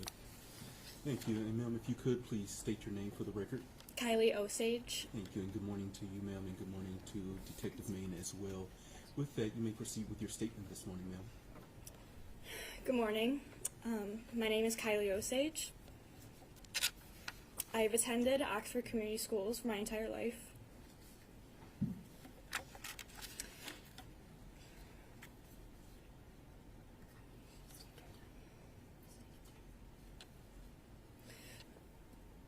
I often look back at pictures of me and my parents in 2009, walking into my first day of kindergarten. I was so innocent with my Barbie backpack, my My Little Pony lunchbox. At the time, I didn't know what a school shooting was. No child should at that age, let alone experience one. I was so innocent on that first day of kindergarten, and that innocence was taken from me 2 years ago. I was a senior at Oxford High School on November 30th, 2021. That day began like any other for me. I drove to Oxford Middle School in the morning, where me and my friend Tate Myre and I were partners for Bully Busters, which was a bullying prevention program. Tate and I spoke to 6th graders about bullying in the school environment and how to prevent it. Afterwards, I drove back to the high school, where I took a math test. I ate lunch at the same table that I sat at every single day. I made TikToks with my friends in the hallways. Before my 5th hour class, me and my dear friend Riley Franz and I were standing in the hallway, socializing with our peers. And all of a sudden, I thought a balloon popped. I turned, and I fell right to the ground. I remember hearing screams I saw running, but I couldn't run. I was already down. I remember hearing Mr. Wolf make an announcement. I had never heard the halls become silent so fast in my life. The silence was deafening. I was laying on my side, like this, and I realized what had just happened. I was just shot, and I thought I was gonna die. As I laid on the floor, I attempted to get up, but my legs weren't moving. I repeatedly hit my legs with my hands like this, in an attempt to regain any kind of feeling, but not a single thing. I then somehow tried to do a push-up to somehow drag my body to a safe place where I could get some help. But with the weight of my Carhartt jacket and my backpack full of laptops and textbooks, I was unable to do so. It was so painful. I let myself drop back down onto the floor, where I felt warmth on my face, warmth from blood soaking into the carpet. I remember hearing a squish sound against my right ear, and it was the sound of carpet mixed with blood going into my ear. I started yelling for help, but when I say yelling, I mean a shout that was loud enough for someone around me to hear, yet quiet enough for the shooter not to hear me. No one ever came, but I did hear something. I reached my hand over my head, and I realized it was Hana. I could hear her groaning beside me. Realizing that I wasn't alone, I kept trying to reassure her. Someone will come help us. Don't worry. Just keep breathing. Just please stay with me. I said that to her 1,000 times. At one point, a SWAT team member came running past us. He was the first person I had seen. I pleaded to him, please help us. He did a double take and said, someone will come back for you. Hana and I were left in utter loneliness, and I thought I was dying. I kept repeating my mom's phone number to make sure my brain was functioning. I was creating math problems in my head and solving them to make sure I wasn't dying. I continued to yell for help. 15 minutes of laying there absolutely helpless. 15 minutes of lying in a pool of my own blood. 15 minutes of hearing Hana St. Juliana's last sounds while stroking her hair and trying to encourage her. When help finally came, they attended to Hana, attempting to wrap a tourniquet around her. Someone eventually came for me too. I didn't know who it was, but I knew it was a man, and I later learned that that man was Mr. Ken Weaver. Mr. Weaver stayed with me, supporting my head and locating my wounds. He kept pressure on my entrance wound to stop the bleeding. Mr. Weaver fought to keep me awake and alive until the paramedics could attend to me. During the ambulance ride, I kept asking my paramedic, will I still be able to ride my horses? Will I ever be able to play basketball again? I kept asking these questions to the paramedic in the ambulance. These were my favorite activities while growing up. I was transported to St. Joseph's Hospital in Pontiac, where I stayed into January. During my hospital stay, I spent 1 week in the intensive care unit and over a month in the rehabilitation unit. The bullet entered me through my right clavicle and exited out the left side of my back. The bullet shattered my right clavicle, broke 2 of my ribs, and grazed my spine, causing a spinal cord injury. That night, I had an emergency surgery to remove a hematoma from my spinal cord Also to take out the shards of bone from around my spine, along with pieces of clothing that had entered along with the bullet. 1 week later, I had a clavicle repair surgery, where they stabilized my right clavicle with a titanium plate. During my almost 5-week stay in the rehab unit, I had to train myself to sit up unassisted. I had to relearn how to perform basic life tasks, like eating, brushing my teeth, showering, and getting dressed. I had to learn to walk again, as well as climb stairs. Prior to this event, I was being recruited to ride horses competitively on a college equestrian team. Unfortunately, I could not follow through with this opportunity. I've been riding horses my entire life. I've had several horses throughout my lifetime. They have provided me with years of happiness. Being able to swing a leg over my horse is my therapy. It's pure joy. I have not been able to do this in 2 years. Before November 30th, I also had a great job working at a golf and country club. I love my job and I love the people there. But unfortunately, I was unable to return to work and have not had a job since due to my disabled condition. I have not been able to earn any money for myself. 7 months after being discharged, I became a freshman at Michigan State University, where I'm continuing my education, carrying on with my life, because no one is ever going to stop me from living my life to the fullest. Michigan State has provided me with several accommodations, as I am still disabled and in extreme pain every single day. They were able to place me in a dorm that is close to all my classes. They provide transportation for me, since walking long distances is a battle. It was a 1-minute walk to the closest cafeteria. And without these accommodations, I would not have been able to complete my freshman year at Michigan State. This past summer, I underwent another spine surgery, where the surgeons fused my C6 to T7 vertebrae to stable my spine and correct a progressing deformity resulting from my injury. I was blessed to have found some excellent surgeons in New York City.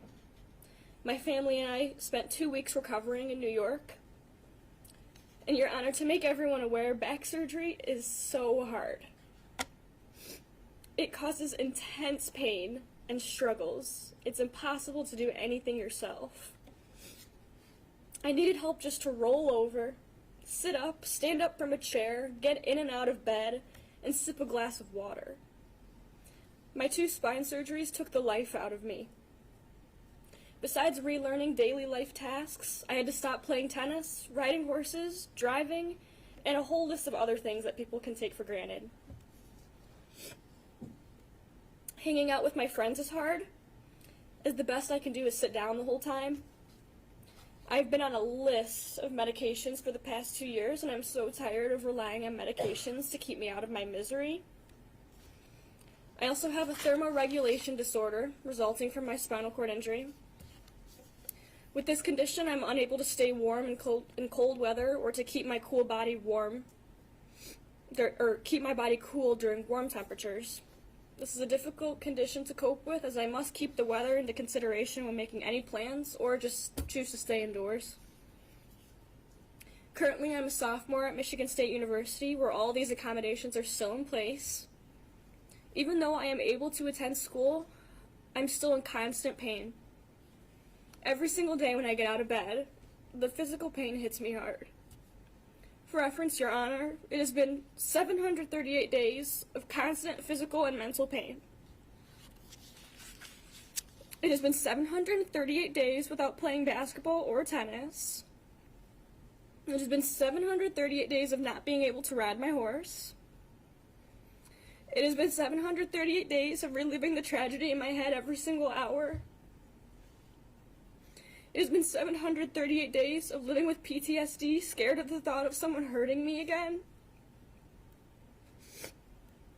It has been 738 days of living with survivor's guilt, knowing that I could not save Hana St. Juliana. 738 days and counting. For the rest of my life, I will live with these struggles. Still to this day, I'm in physical therapy. Twice a week for an hour, I attend therapy, where my therapist helped to ease my ongoing pain. We are also working on regaining all the strength back that I have lost. I will never be able to ice skate again. I will likely never be able to take my future children sledding. I will never be able to ride a roller coaster or jump on a trampoline ever again. I will never be able to participate in intramural sports teams at my school. I will never be able to attend sports in the student section at school, as my pain is unbearable during events like these. My life has changed its path entirely. However, Your Honor, I refuse to let the cowardly acts of a person affect the rest of my life. I will continue and live on for those that we've lost. I will continue to walk around MSU's campus, strong and proud. I will continue to have compassion and spread love and joy and positivity everywhere I step foot. I will continue to advocate for those that have experienced something similar. I will proceed to stand up against gun violence in hopes that nothing like November 30th ever happens to anyone ever again. And nothing will ever stop me from living my life to the absolute fullest. No one will ever take my happiness away from me, because I'm the strongest person I know. Your Honor, I've experienced many blessings and met many angels along this journey. I've come to know the love, compassion, and support of a community. I have so much to be thankful for. I'm grateful that I have the opportunity to stand here before you and tell you my story. I'm so blessed with my family. They have walked with me every single step of the way, and their strength is astounding. During both of my hospital stays, I met so many amazing individuals who have become some of my best friends or my family. They have supported me through every single endeavor. They took care of me and poured their hearts into my recovery.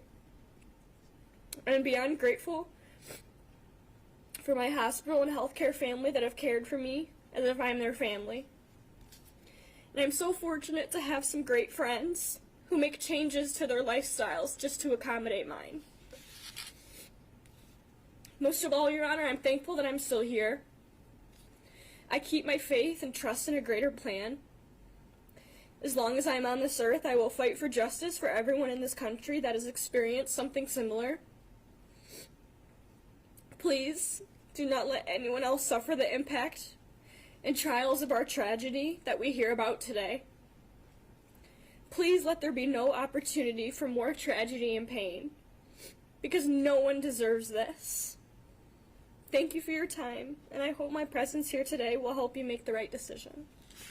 Thank you for being here, and your strength and courage in speaking today is nothing short than admirable. So thank you for your statements this morning. Thank you, Thank you. Superman, as well.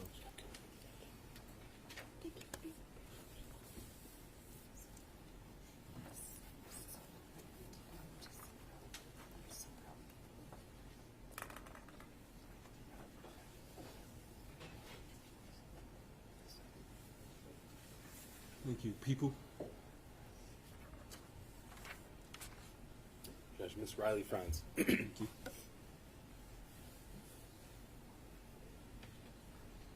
I just want to confirm that Ms. Franz is not a minor. Correct. She's not. Thank you. Good morning. If you could, please state your name for the record. My name is Riley Franz. Thank you. You may proceed with your statement this morning.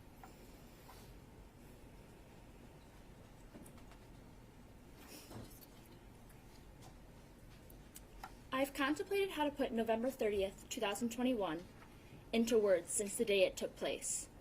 How to verbally acknowledge that day's impact, terror, sorrow, and tragedy. How to make a victim's impact statement quite literally. I would I would love nothing more than to stand up here and say that I have overcome the obstacles of that day and have continued to live my everyday life.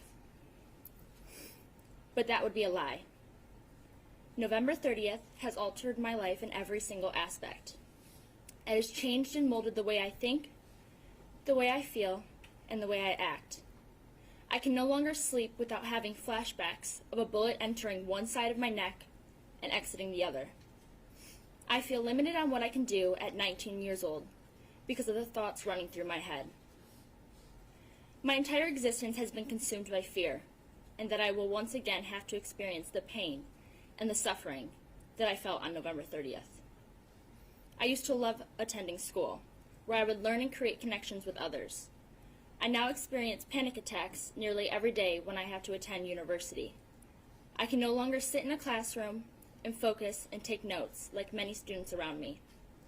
Now when I sit at a school, I feel anxious, checking for all my exits, highly in tune with all movements inside and outside the classroom, flinching at every sound from the walking upstairs to a pencil dropping, and counting down the minutes until I feel that I can breathe again.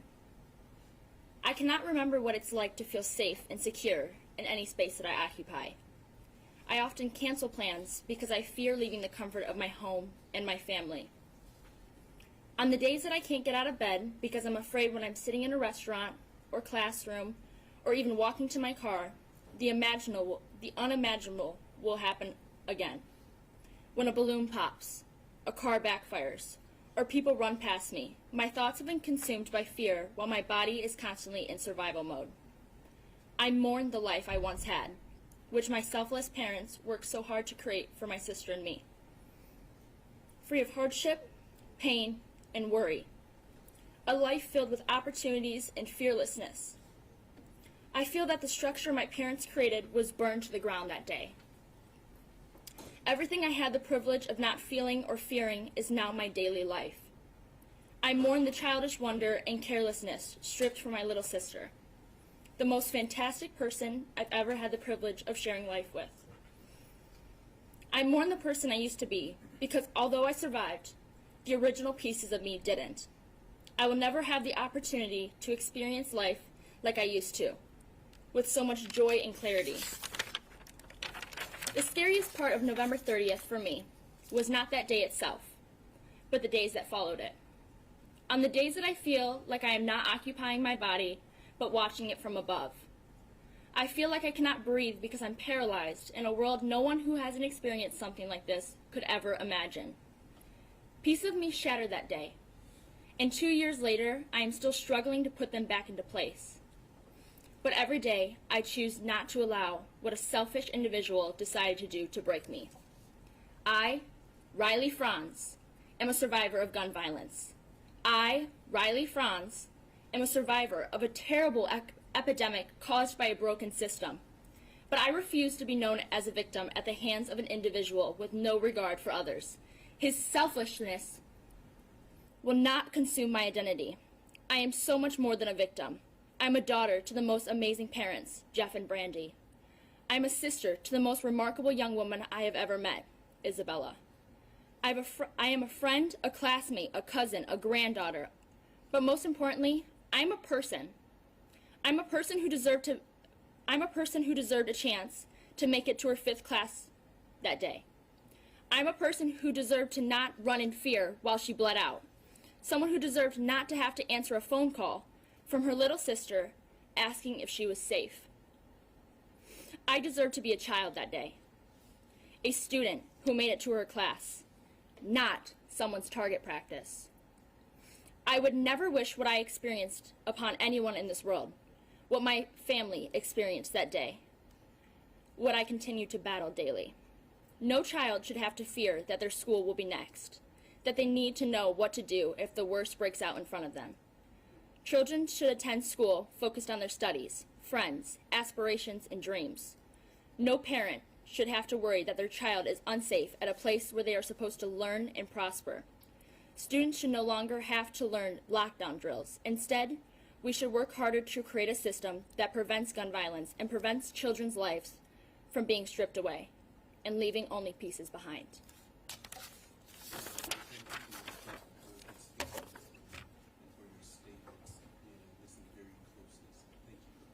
Thank you.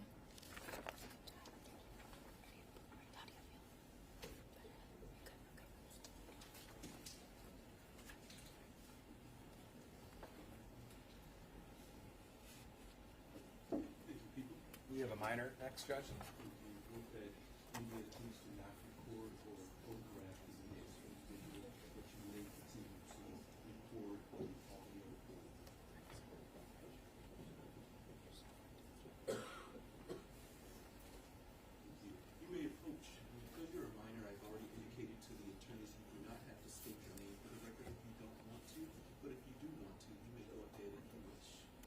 Okay, thank you.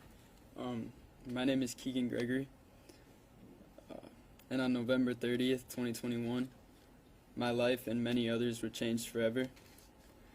Since that day, the Oxford community, including myself, my family, my friends, and my school, have endured an unimaginable amount of hurt, pain, and trauma. What started as a normal Tuesday turned into an event that changed many of our lives forever. My life has not been and won't ever be the same. Before the shooting, I was doing well. Life was comfortable and without any major problems. I trusted that people and the world was safe, especially my hometown. On that Tuesday, I walked into the school as a normal 9th grader, yet I walked out an entirely different person. And I am overwhelmed by grief, shock, fear, and disbelief.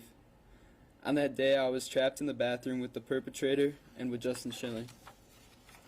We were stuck helpless and cornered with no defense.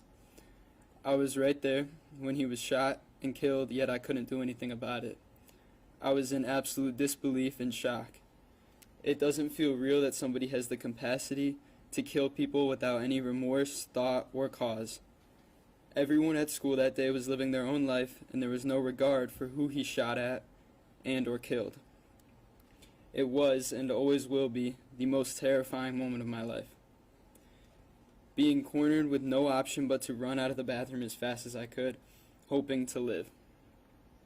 Even after leaving the bathroom, I could see bodies on the floor, blood everywhere, and knew that some of my peers were now gone.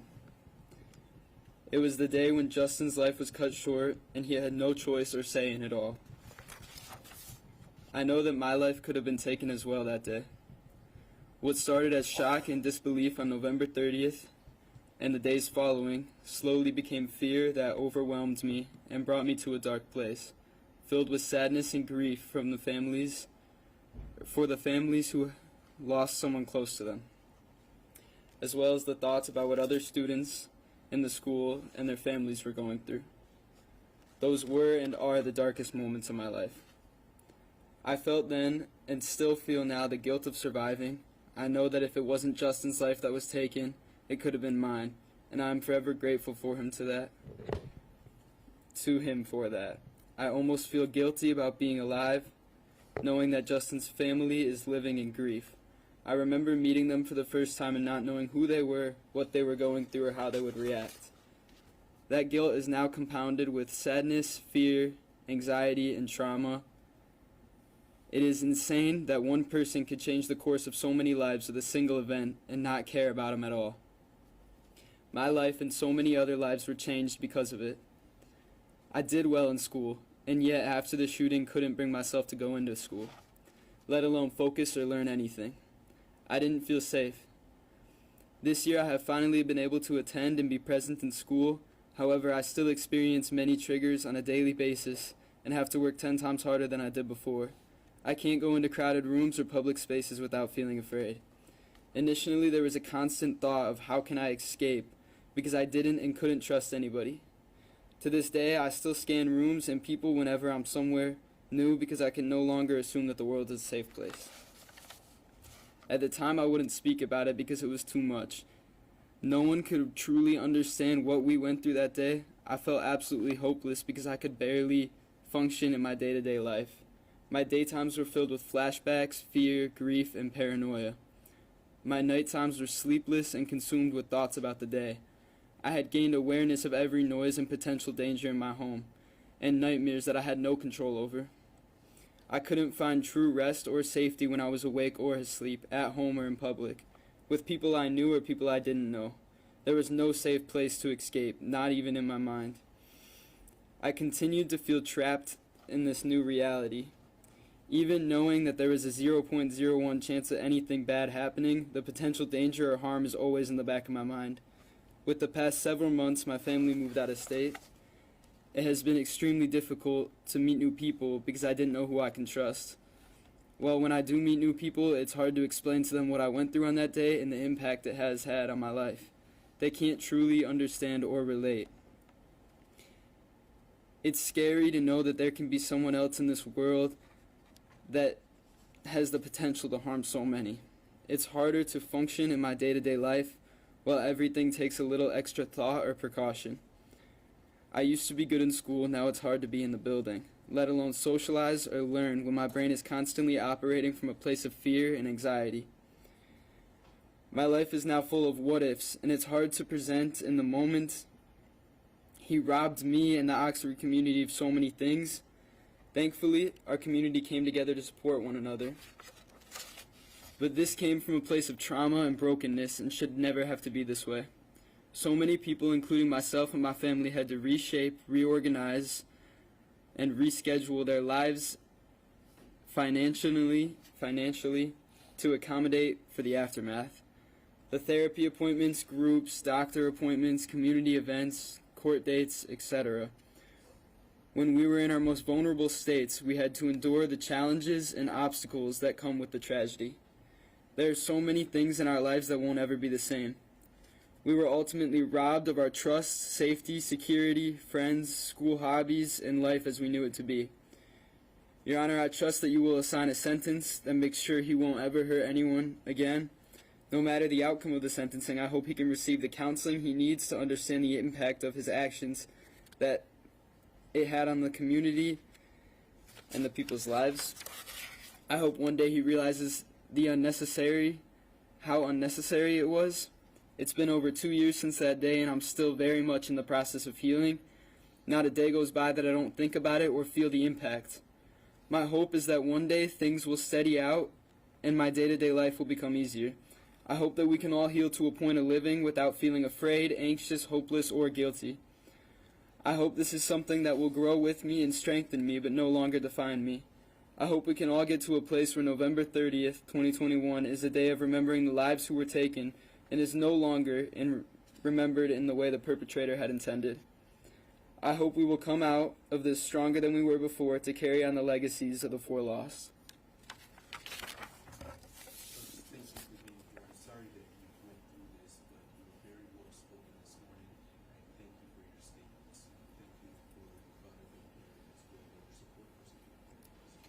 Thank you.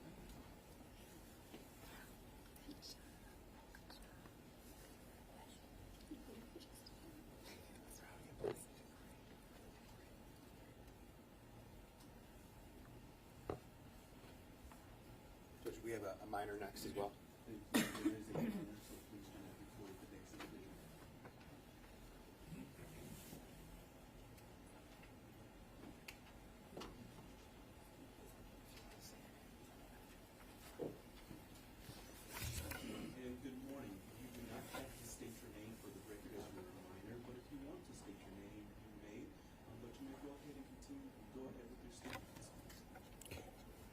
My name is Aiden Watson, and I'm an 11th grader at Oxford High School.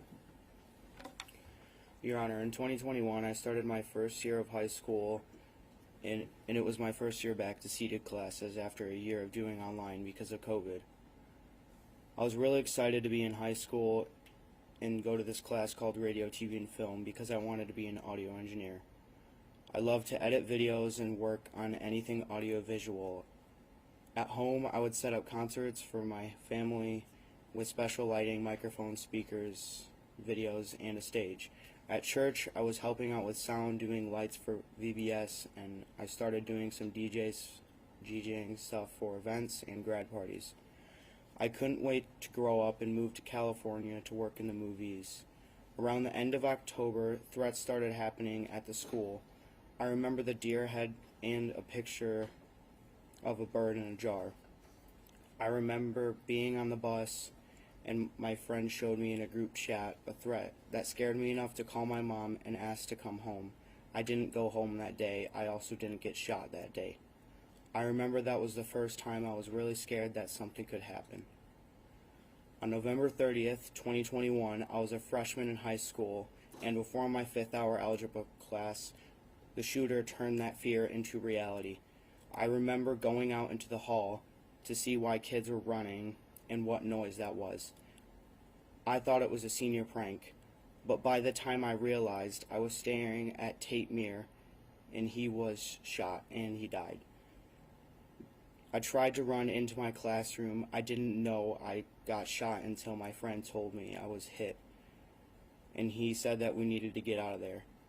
Everyone in my class didn't know what was going on. Some girl asked me if this was real, and I remember looking down at my leg, seeing the blood, but still not feeling anything.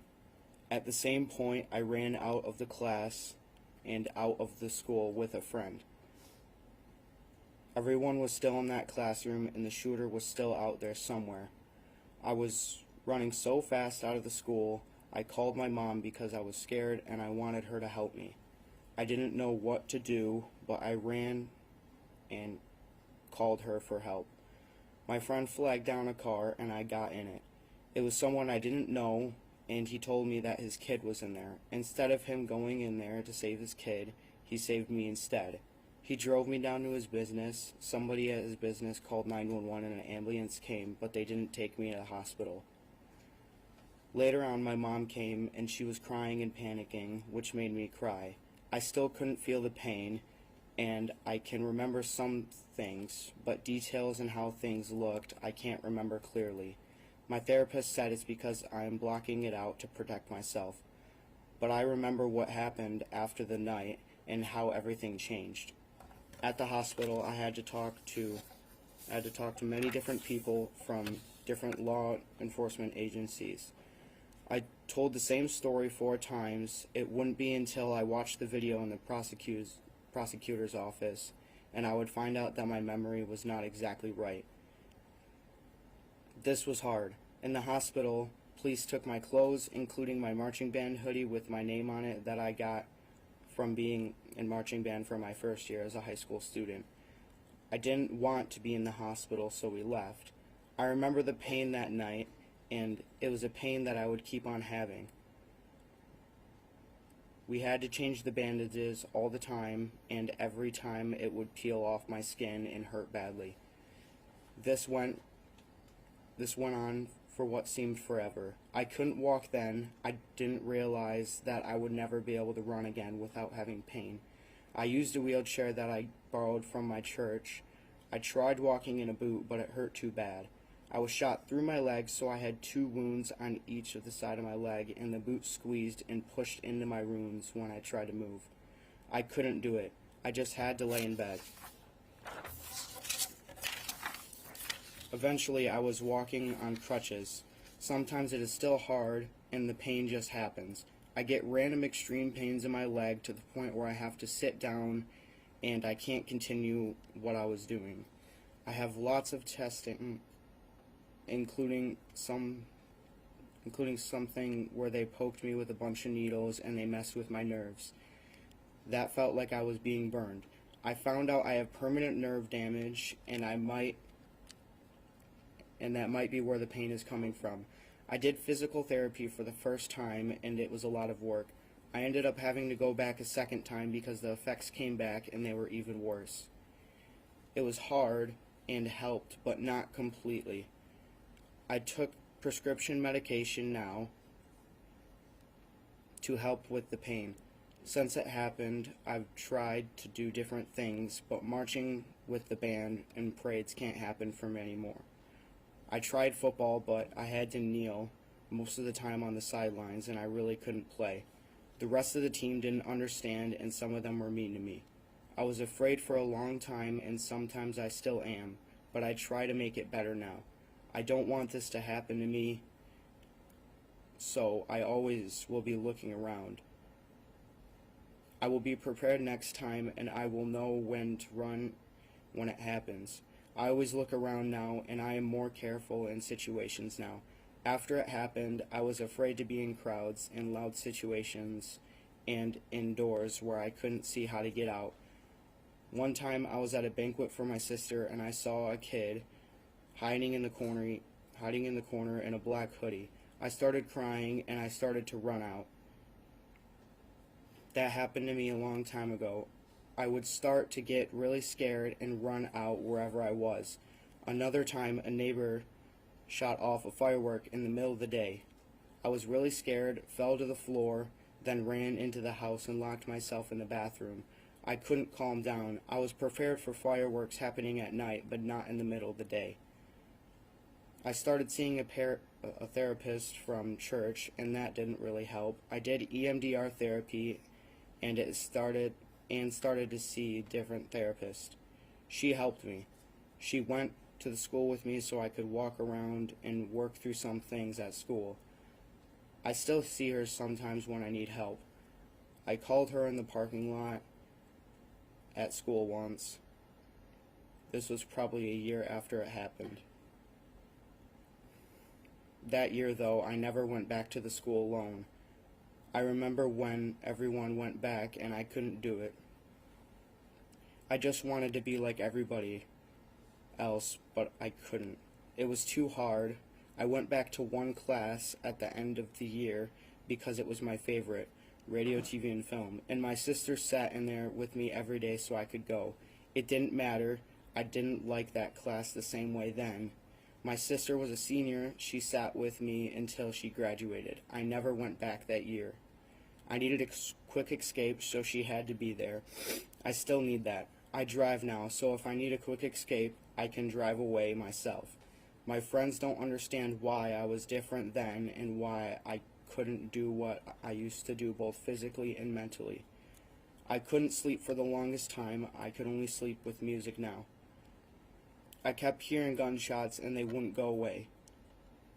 There was more, but this is good enough. The day it happened, I was supposed to get in the water for the first time for the swim team. I was also supposed to have my last day of driver's training.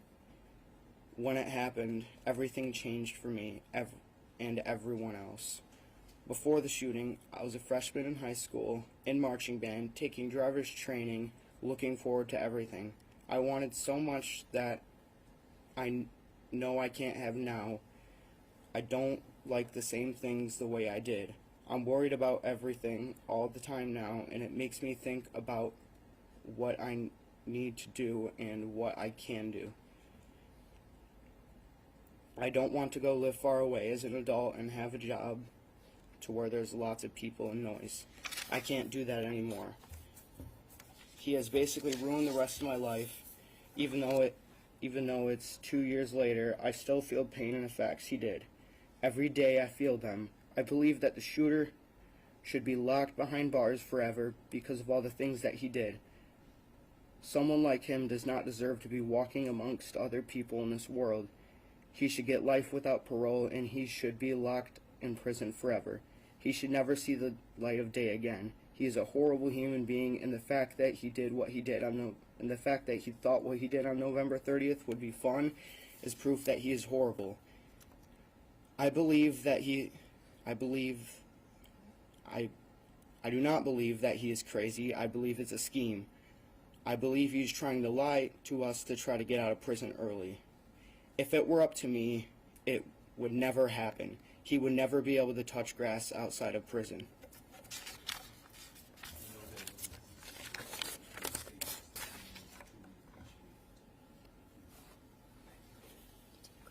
With that, I'm going to take 5 minutes break. While the deputies are removing the defendant from the courtroom, everyone in the gallery, please be seated. With that, deputies, you may take the defendant. Just before we break into the council line, Just after he exits, you may.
All right, thank you all so much for sticking with us as the court in Oakland County takes a bit of a recess. We're taking a look right there.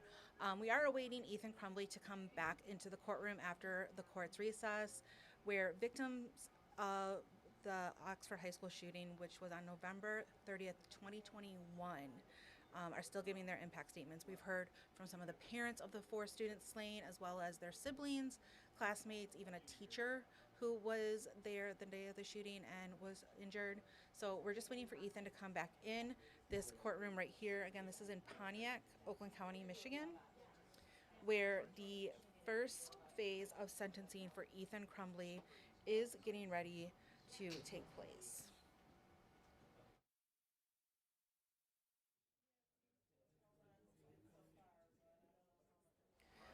We did just see Oakland County Prosecutor Karen McDonald walk in just a moment ago, so we are expecting Crumbley to be walked into the court as well. Just before the recess, Judge Kwame Rowe mentioned to the galley, which again has family members of the victims as well as students and other community members, he asked them to remain seated and quiet as the bailiff was leading Crumbley out of the courtroom.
Thank you. You may be seated.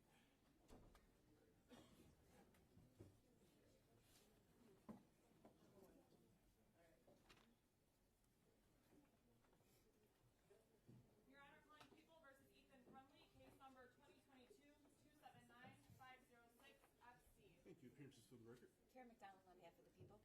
Thank you, Mark Keith, on behalf of people. Thank you, Paula Michelle Lawson on behalf of the defendant, Crumbleys. Amy Happ on behalf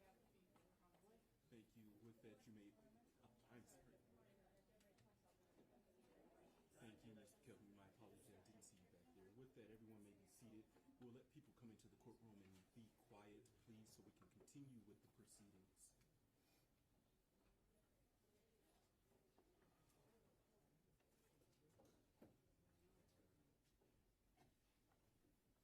Thank you. With that, people, you may proceed. Thank you. Miss Linda Watson. Thank you. Good morning, ma'am. Good morning. If you could, please state your name for the record. Linda Watson. Thank you. And you may go ahead and proceed with your statement, ma'am. Thank you. Thank you, Your Honor, for allowing me to speak today on behalf of my family. And thank you to the prosecution and the advocates and the Resiliency Center and the community of supporters. And mostly thank you to these folks back here who we've grown to know through the worst of circumstances. To the shooter, you can look away and you can look down, but your ears are still open, so listen. Almost everything since November 30th has been hard and felt impossible for my family. That day at 12:53, my cell phone rang. It was my youngest son, Aiden. That was a moment I will never forget. He was screaming, "Mom, I've been shot, help me. There's a school shooter." I didn't know exactly where he was in the school at the time, if the danger was over, or if he was even safe. At first I told him to hide, but then he told me he was running outside. It was snowy that day, so I told him to bury himself in the snow. I didn't know if he was being chased. I didn't even grasp the gravity of the situation. All I knew in the moment was that my son was shot and he needed me. While still on the phone with him, I could hear him getting into some stranger's car. I felt helpless and terrified. I didn't know if my son just went from one dangerous situation to another. I didn't know how badly he was hurt, where he was shot. I was trying to figure out where he was going, and I couldn't find the business on Google that the man was driving him to. Everything seemed to be going in slow motion. I made it to the intersection by the high school, and even though I couldn't see the school, everything was quiet. No police, no ambulance, no sirens, nothing. I must have gotten there so quickly, despite it feeling like forever. I just sat there trying to figure out where Aiden was. He wasn't on the phone anymore. I called my husband screaming that Aiden had been shot, and then I hung up the phone. I didn't even tell him Aiden was okay because I didn't know Aiden was okay. I called my other two kids. My oldest was driving home. He was safe. My daughter was a senior at Oxford that year. I couldn't remember if she was in school that day or if she was off-site on another class. She was safe. Even though it was only minutes, it felt like a lifetime before I found Aiden. When I got to the building, he was sitting in a chair with his leg up. I remember sobbing while holding him. That was hard and felt impossible, but I found him. There was a lot of blood. It covered his shoe and his pants. He was being so strong, and I didn't know that he was in shock. EMTs were suddenly there, though. I think they arrived after I did, but I can't remember. I could hear calls coming in on the EMT's radio, increasing in frequency and intensity more and more. They wrapped his leg and directed me to take him to the hospital in Pontiac, telling me that they had to leave because there was a great need at the high school. I still didn't know the extent of what was happening at the high school. All I knew is that they were leaving and my son had been shot. That was hard and felt impossible. But together with the people at the business, we put Aiden on an office chair that had wheels, and we rolled him to the car. By the time we got to Lapeer Road, the quiet was gone. Every first responder from what seemed like everywhere was driving towards us. There were so many sirens, so many lights, so many first responders that traffic we were driving with kept stopping and pulling over. We kept having to stop. I can't remember when I started to scream, but at some point I was screaming and driving around traffic on the shoulder, zigzagging in and out of traffic. I didn't know if we would get pulled over, and I think I almost hoped we would so they would get him to the hospital faster. I kept thinking I wasn't going to make it, and at one point I couldn't see through the tears. That's when Aiden started to comfort me. That's my boy, my sweet, sincere, loving boy who always looks out for his family. He had been shot, was bleeding through the wrap onto the dashboard, trying to hold his leg up, and he was just trying to make sure I was okay. I wish I could say that was the last time I lost it like that, but it wasn't. I wish I could say that my boy stayed the same sweet child that he was that day. But shock wears off and trauma sets in and people change. Seeing that happen to your child is hard, and it's impossible to work through, but we keep trying. We made it to the hospital. Doctors came from everywhere and swarmed him. They brought an x-ray machine to him. He was repeatedly questioned, had a police officer stationed at his bed. There were 2 other kids right by Aiden from Oxford. One boy sitting in his bed alone, holding his face, bleeding. Then his mom arrived. I didn't know her, but I know her now. I would learn all of their names, those that died and those that were injured. I would meet their parents in court and in other ways. We would go through this hell together, yet still feel so alone. We would cry together, advocate together, try sometimes in vain to make anything better that we could. This is hard and feels impossible, but we don't give up. While we were in the hospital, we were getting texts and calls. We learned really what happened. Hana, Madisyn, and Tate didn't make it that day. The following day, Justin lost his life in the same hospital we took Aiden to. It was hard to learn about and felt impossible to comprehend, but it was the beginning of our new reality. And though I knew what had happened then, I wasn't prepared for how things would be and how hard they would be and how everything would change for us. That night, no one slept but Aiden. We were on alert to watch for compartment syndrome and learning how to tend to his wounds and changing his bandages. I cried all night. Aiden slept with pain medication, and the next morning I was so grateful when he woke up. I put my head on his chest just to hear his heartbeat, grateful he was alive because some parents didn't have that the next morning. He bled through the bandages and the wrap onto the pillow that was propping up his leg that first night. It wouldn't be the last time something like that happened either. It became common to have his clothes, pillows, blankets, and sheets stained. 47 days after my son was shot, both wounds finally scabbed over, though we did have some breakthrough bleeding. Before the bleeding stopped, however, black discharge from the burn of the bullet, blood from his wound, and yellow pus and fluid would ooze from his wounds. We were instructed to do something called a wet to dry bandage, changing it 3 times a day. Every time we changed it, when we pulled it off, no matter how slowly we did it, the method we tried, the type of sterile pads we used, it removed his skin, made him bleed, and caused him pain over and over again. I used to have to cut sterile pads in half because we didn't have enough due to all the bleeding and the drainage. I remember having to wash out ace bandages and hang them in my shower to dry. He became dependent on the wrap that covered those bandages. He wouldn't give it up for months. He insisted he needed it to protect it. We didn't argue. We just kept washing them. I didn't have what I needed to help him at first. That was hard and felt impossible. But people from the community came to our home, and they brought us supplies to help our son. He needed help getting to the toilet and bathing. He couldn't walk, and he couldn't get the wound or the bandage wet. It was like a return to infancy. But now washing my son in a medical chair instead of a baby bath. I also had to give his foot and leg sponge baths. His skin started to flake, callous, change colors between the wounds. Even though it caused him so much pain, we had to properly clean the space between the wounds to prevent infection. That seemed to be really painful for him, and he developed a large indentation across his leg as he healed where the bullet had destroyed part of his leg, taken muscle, damaging nerves, and removing tissue. He required personal care services around the clock because he couldn't walk, toilet, and had to be brought food to eat while lying down.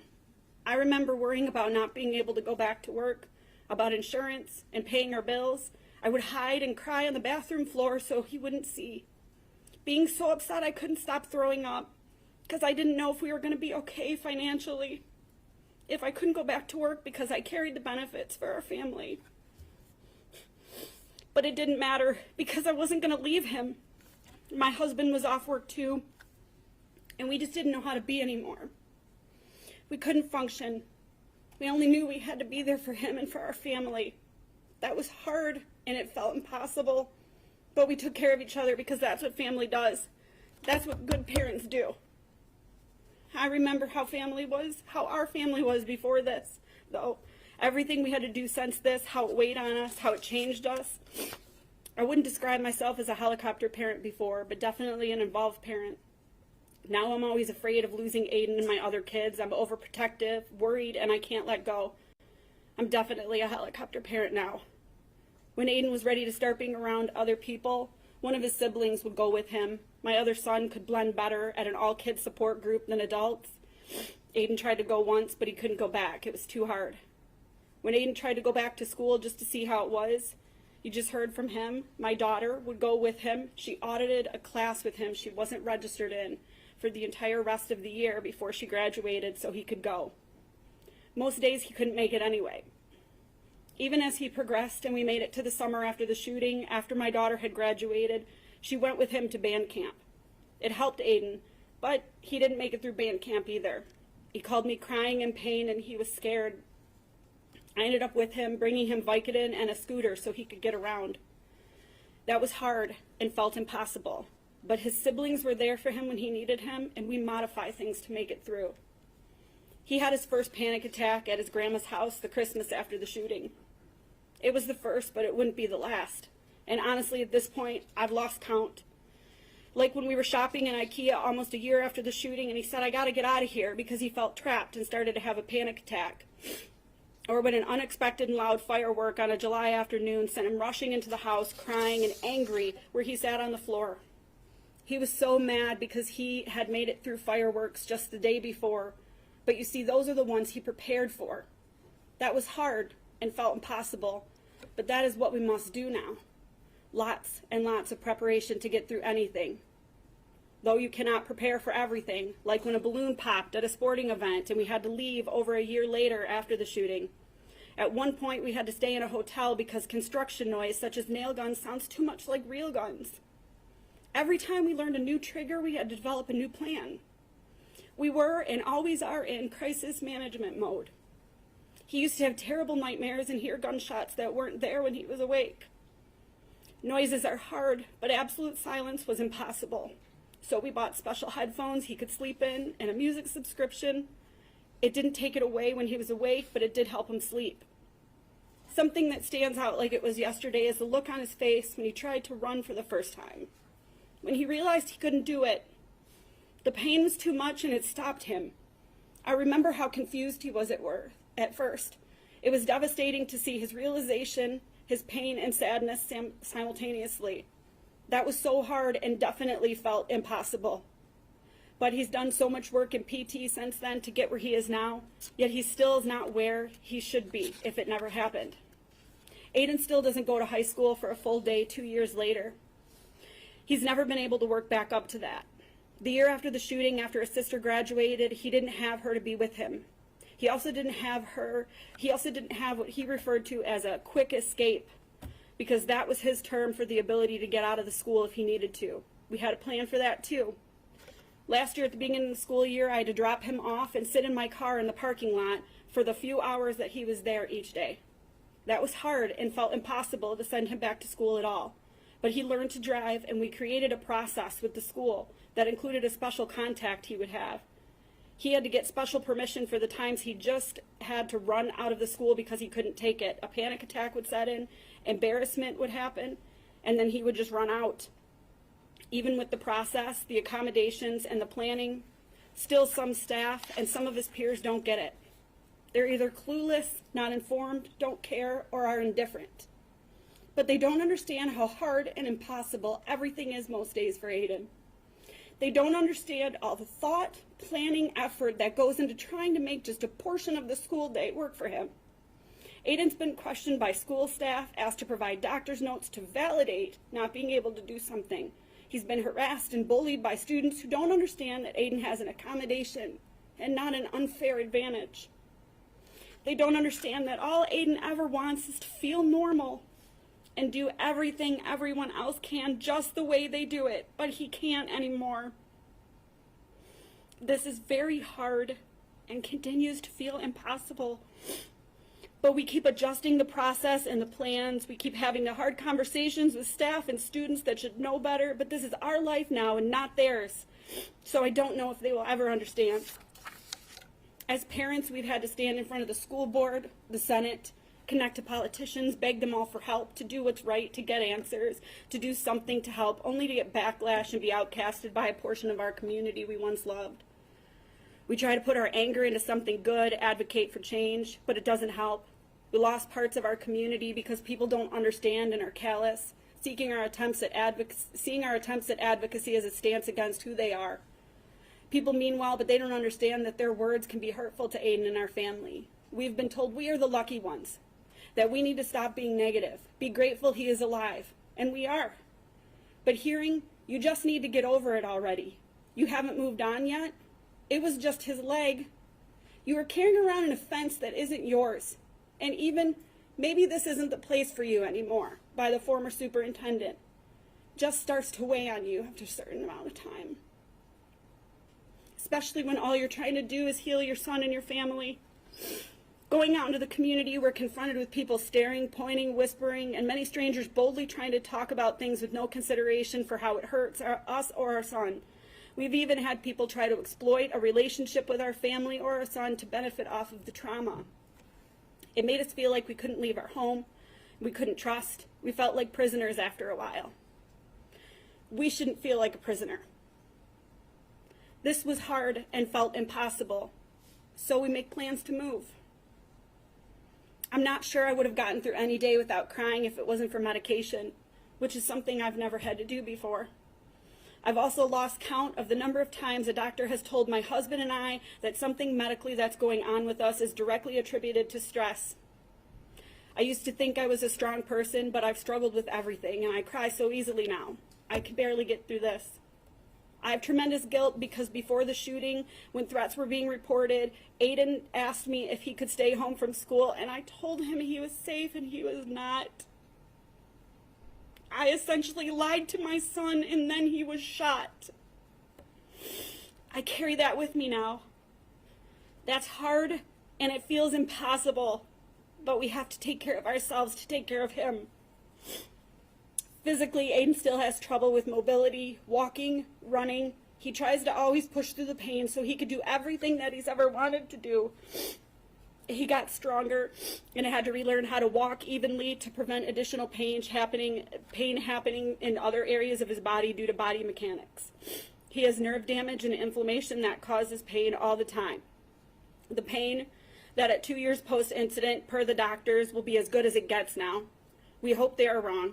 He takes prescription pain medication on a regular basis. He wears compression when he knows he'll be on his feet for a long time.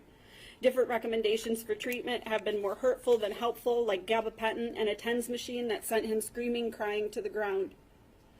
When he knows he cannot do things, he just has to miss school or activities, and when he tries to do things and figures out he cannot, he just sits or kneels, often facing ridicule from a lack of understanding. Mentally, Aiden still has work he's doing. Every time there's another shooting, it's a setback. Every time there's another threat, it's a setback. When Aiden's older brother was at MSU in February of 23, we received an alert from an active shooter on campus. Aiden started texting his brother, telling him how to survive a school shooting. After that, it was hard again. Aiden struggled with going back to school again, and that happens anytime something happens. I recognize the attendance secretary at the school just by her voice now, and when I call him out of school, I'm not even sure I need to say who I am anymore. She just knows who we are and why we're calling. We can't move on like the rest of the world. We don't get to. Everything, no matter how hard, how big, how little it is, will always be more to us.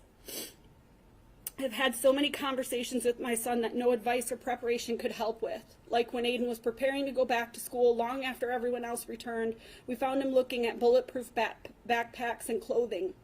He told us he planned to never be taken by surprise again, that he would be prepared. That is hard and felt impossible, but it is what it is. We get through it all with plans, conversations, music, tears, help, bandages, doctor's visits, wheelchairs, crutches, a walking boot, physical therapy, EMDR, therapists, medications, compressions, TENS machines, and anything else we can try because we will work to help him feel physically better and mentally safe. I really thought about not sharing my statement because of something we heard during the court proceedings that the shooter said he wanted the parents of those who passed to suffer. My kid is alive, and for that we're grateful. And we have suffered. And for that reason I am speaking. Because I want him to know that he did cause suffering. But what will happen next in his life and next in our lives will be the exact opposite. We will move on. He will not. Just because it's hard and pretty much always feels impossible, we don't give up because we can't and we won't. This isn't just a part of our life, it is our life now. There's been so much that Aiden has gone through because of this, and I didn't cover it all. I left off some of the most painful and uncomfortable things because this is all the shooter will get from us, forever and ever. What a bullet and the shooter took from Aiden and our family is hard and impossible to describe completely. Aiden will be dealing with this for the rest of his life. There's no sentence that can take that away or change that. No sentence that can make the shooter understand or feel what our family has felt and still feels. My son will have to live with pain, trauma, and limitations because of this forever. So too should the shooter have to deal with the consequences of his actions by being incarcerated for the rest of his life. For everything that we have experienced that's hard and felt impossible, the shooter, this monster, should have to feel everything hard and painful and impossible for the rest of his life. The closest thing we can get to that is life in prison. There should never be a possibility of my son coming across the shooter at any point in his life. Aiden doesn't deserve to have that be another fear he has to live with because of him. Otherwise, there is no justice. Thank you. Thank you, and thank you for being here, ma'am. I know that it's not easy for you to do, so thank you for your statement. I listened very closely, and your statements did not fall on deaf ears, so I truly appreciate you being here this morning. Thank you. You're very welcome. Thank you.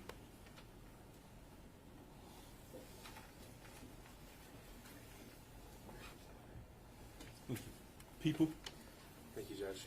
Miss Liliana Alvarado. Thank you, and good morning, ma'am. If you could please state your name. Juliana Alvarado. Thank you, and good morning to you. You may go ahead and proceed with your statement. Okay.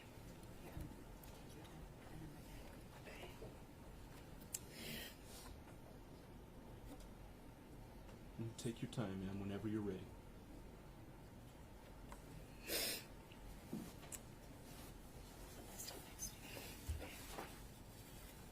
Tuesday, November 30th, 2021 is a day I will never forget.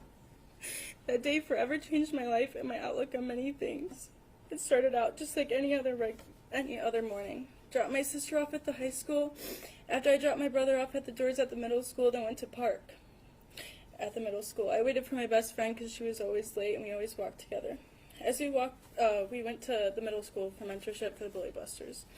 As we walked in, everybody was already in the library, sitting in a circle, laughing really loud. We asked what was so funny because we were so lost. That's when Tate showed us his phone of drafts fighting. He was laughing so hard. Soon after, we went and taught 6th graders our lesson. And then after that, I went back to Oxford High School and continued my day not knowing what I was walking into. Within 4 hours, I would be running for my life, fighting and praying to walk back out. It changed everything. I used to not be scared to go to school, the store, get my nails done, take my dog on a walk, go to the gym, just daily things I would normally do. But today, anywhere but home, I'm scared of the possible outcome. I'm scared of the outcomes that may happen. I'm always ready for something to happen. Growing up, I was always outgoing and down for whatever as long as we had fun, and now I feel like I'm restricted on what I can do because of the fear I developed after the incident. Kids should not have to fear going to school or have to worry about if they're going to make it home at the end of the day to their family or their family worrying about their children at school. This incident not only took a mental toll on myself, but everybody in the community. My little sister, who was 8 years old at the time of the shooting, can't go to school in person anymore because of her constant anxiety. How is that fair? Anytime I'm out, I always scan the room for the nearest exit, and if the room doesn't have an exit, I typically don't go. I always watch everybody's body language, and after a while, that also has a toll on my mental health. I remember a couple nights after the shooting happened, I couldn't sleep in my room by myself because every little sound I heard felt like it was happening again. I had to go to therapy and learn to deal with anxiety and being okay even when I wasn't okay, and I still struggle with that today. When I go home for break from school, I'm excited to see my friends and family, but whenever I come back to Oxford, I can still remember everything. It's an instant reminder. To this day, I can still hear gunshots and sirens. It's even to the point when I see sirens, sometimes I have a full-on panic attack. Mental health is a big thing that shouldn't be looked past. Life shouldn't be like this for anybody, but especially kids or teenagers. School should be a safe spot to go and get our education, not to run from bullets or develop fear and constant anxiety. So, Judge, as we move forward, I pray this disgusting, filthy human being gets life without parole. Thank you all for listening to me. Thank you, and thank you for your strength and courage in speaking here in court this now afternoon. So thank you for being here. Thank you. You're very welcome.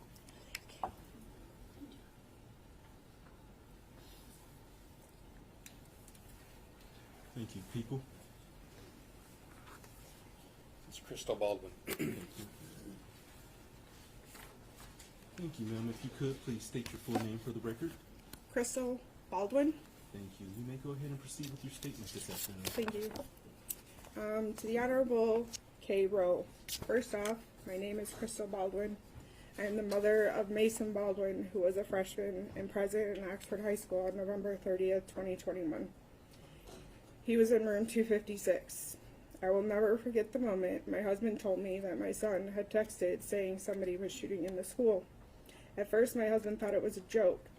It wasn't until I got online to a local Oxford Mom Facebook group and confirmed my worst fear and what my son texted.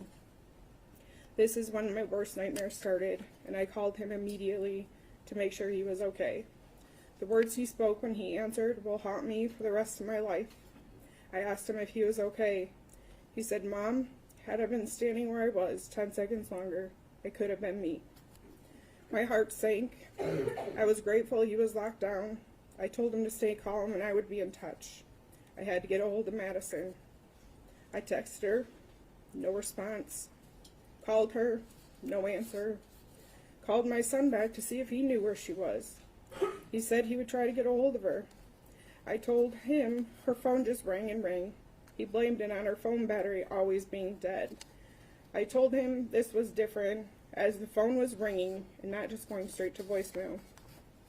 Madisyn is my niece and goddaughter, so making sure that she was okay was a priority for me. She and my son were finally in the same school. They rode to and from school every day, so I needed to make sure she was okay. The relationship they were forming was more of a brother-sister relationship rather than cousins. I had this growing up, and I love that they were able to experience this. A little backstory with Madisyn is I was in the hospital the day she was born. I witnessed her taking her first breath. She was not only my niece, goddaughter, but felt more like a daughter to me. The thought of anything happening to her made me sick to my stomach. It was not until hours later that we were informed of what happened to her. Once my son was finally evacuated from that school, it seemed like an eternity, but finally was able to hug him. I took him out of Myre into the car with my husband.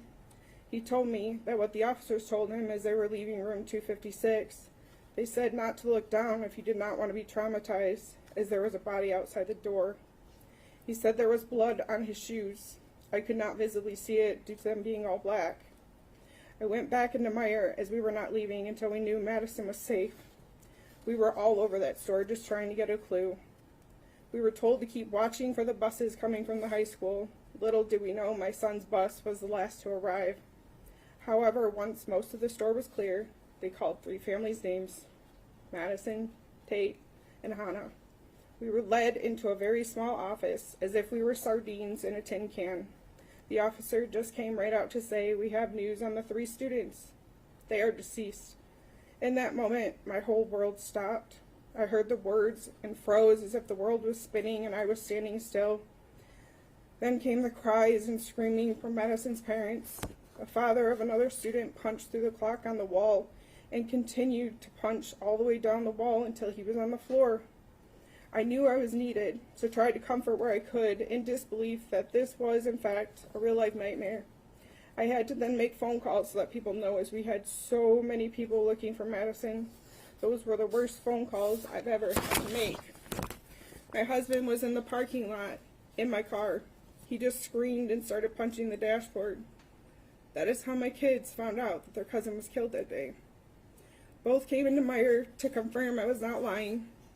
The look on their faces was just devastating. Walking slowly, faces red and tears streaming down their faces. I say all of this to paint a picture of the nightmare this 15-year-old caused on November 30th, 2021. I had a freshman, Mason, starting his high school journey, a time where he should be enjoying the last 4 years of school before becoming an adult, trying to decide what he wants to do with his life. My niece, a senior that should have been doing college visits and finalizing applications to these colleges. She knew what she wanted out of her life and what she was going to do once she graduated. She wanted to become a behavioral analyst and to study neuroscience, something she will never have the chance to do. No child should ever have to experience losing a cousin, friend, or daughter ever. Now here we are, almost 2 years later, and still dealing with the effects of what this person did. Last school year, my son missed close to 60 days of school and was barely passing his classes. My child was always A's and B's, but last year, D's and E's. I'm grateful he passed, but things should not be this way. The thought that the defendant can get his GED disgusts me. I feel he lost that privilege when he walked out of that bathroom and started shooting. My son will graduate. However, Madisyn never did. Matter of fact, I attended her graduation and witnessed her mother and father accept her diploma on her behalf. She should have walked that stage and accepted it herself.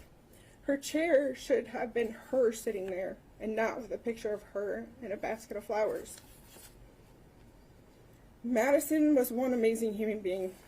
She is one that people should take after and aim to be like.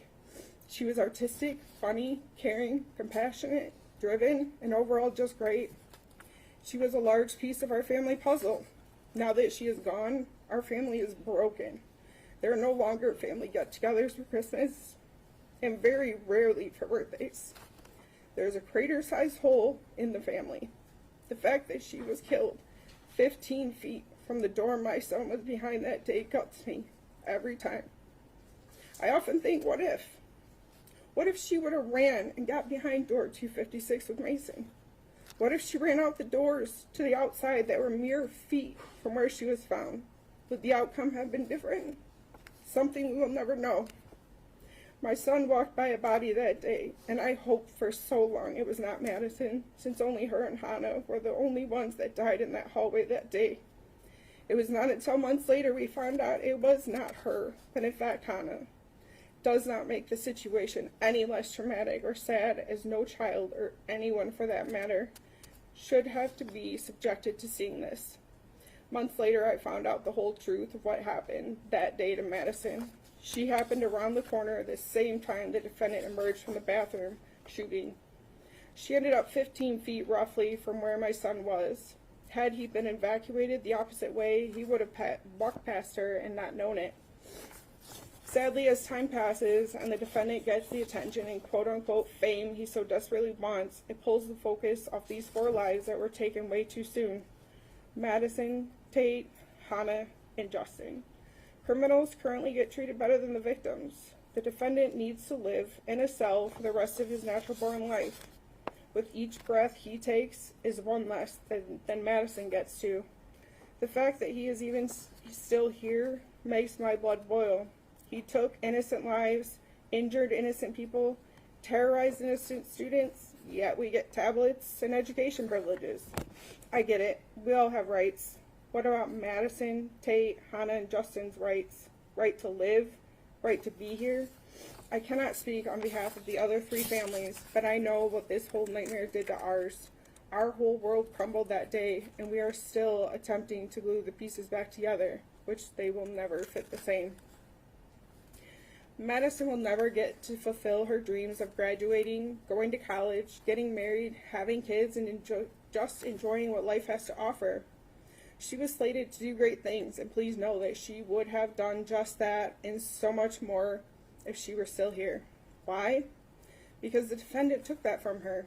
She was scared for her life, cowering down, covering her head, I'm sure just hoping he would keep walking and let her live. But no, the defendant had to execute her as if she was some kind of threat to him, which she was not, nor would she have ever been. Madisyn was the nicest person you would ever meet.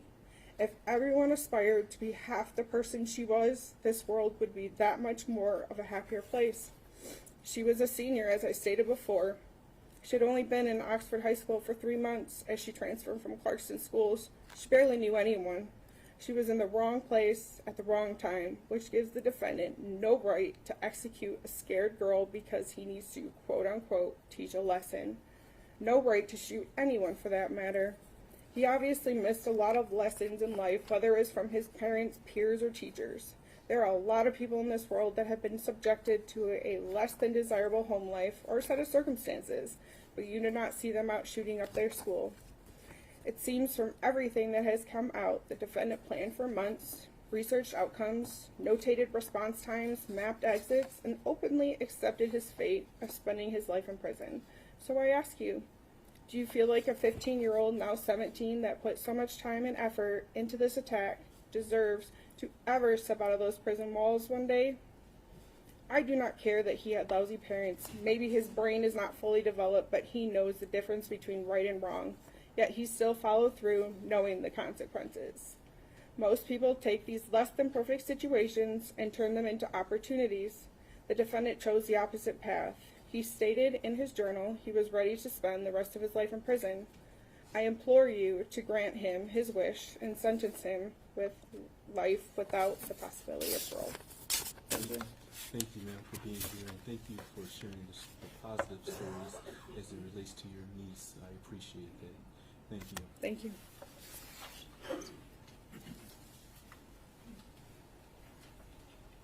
Thank you. People? We have a minor next. Thank you. If we could, please not record the minor or photograph the minor.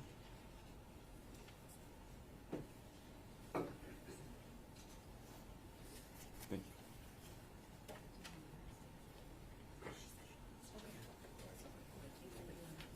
Thank you, and good morning. Because you're a minor, you do not have to say your name if you do not want to, but of course, if you wish to, you can go ahead and state your name. With that, you may go ahead with your statement this afternoon. My name is Avery Bluenstein. I'm a junior at Oxford High School, and today I want you to look at me. I have faith that the justice system will do its job, and you will never see me in person. So today, I want you to look at me, because it'll be the only chance you'll ever get to. As I stand here today, I'm 16 years old, and I'm a junior at Oxford High School. I was 14 when you shot people right outside my classroom. As I think about it now, I can feel the adrenaline running through my veins. I was a freshman in room 256, my world history class. I sat on the floor of room 256, and there was no doubt in my mind. I was certain I was about to be murdered. More than thinking about myself, I thought about my sister, who I shared a room with.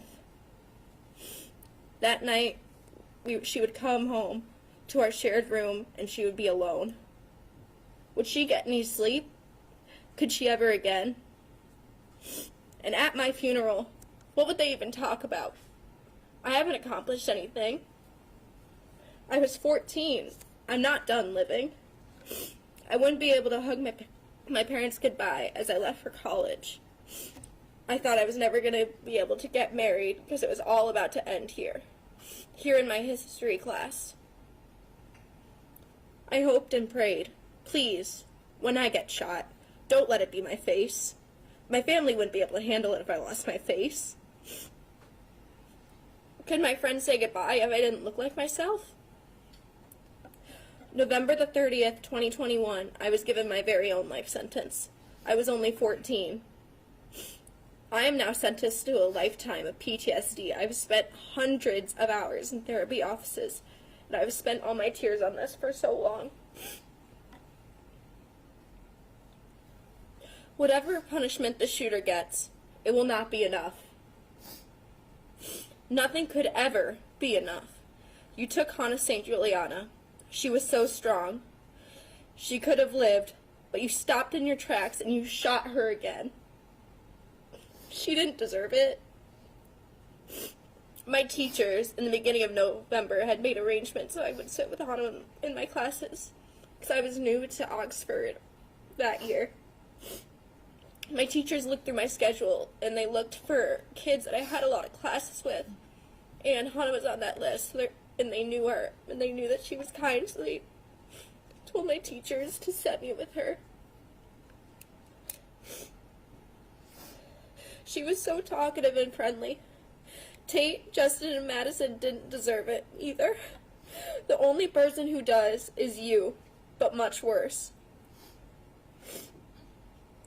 In room 256, a boy announced while we were still in the class hiding, after looking on his phone, that Hana had been shot. She was supposed to be there with me. The only thing I could think of was to text her. I, of course, didn't get a reply. She was supposed to be in my 5th hour class with me. As I was waiting for her reply, I thought, this can't be real. Come December, we'd be back sitting in history class. That night, I saw Hana's face on the news. She was confirmed dead. Hana had so much potential. She was set to do great things in this world. All that's left is her legacy. I used to have Hana on the app Snapchat, and there's a feature on there where you can see where your friends are. It's called Snap Maps, and when you open up the program, it shows where your friends are. And I remember after I'd come home that day, I could still see her icon on the map, so I kept that hope that maybe she was fine. And even after, I would still see that whenever someone opened up her phone. I will never have an ounce of forgiveness for you. I will only learn to forgive myself. Because I didn't deserve this. My community didn't deserve this. I still have faith in people. I still believe that most people are good. You didn't rob me of my kind heart, even though I'm sure you wanted to. I am 10 times stronger than you will ever be. You do not have any power over me. After today, I live my life, you will go behind bars, and I'll never have to see your face again. You are a waste of space. I'm not sorry to say that. You're not special. You don't have a divine right. You're just an insecure, weak, fragile, insecure boy who could not deal with his own problems. Your name will never be said. Now, the rest of us are left with the pieces, and I'm going to ask you one more time to please look at me. Thank you. Thank you, and thank you for being here and your courage to speak this afternoon. I know it took a lot, so thank you. Thank you.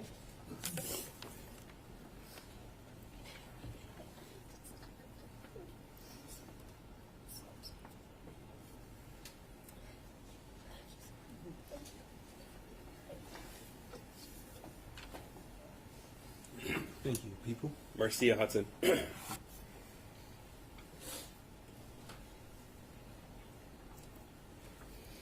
you. Good afternoon, ma'am. If you could, please state your name for the record. Yes, it's Marcia Hudson. Thank you. And Ms. Hudson, you may go ahead with your statement.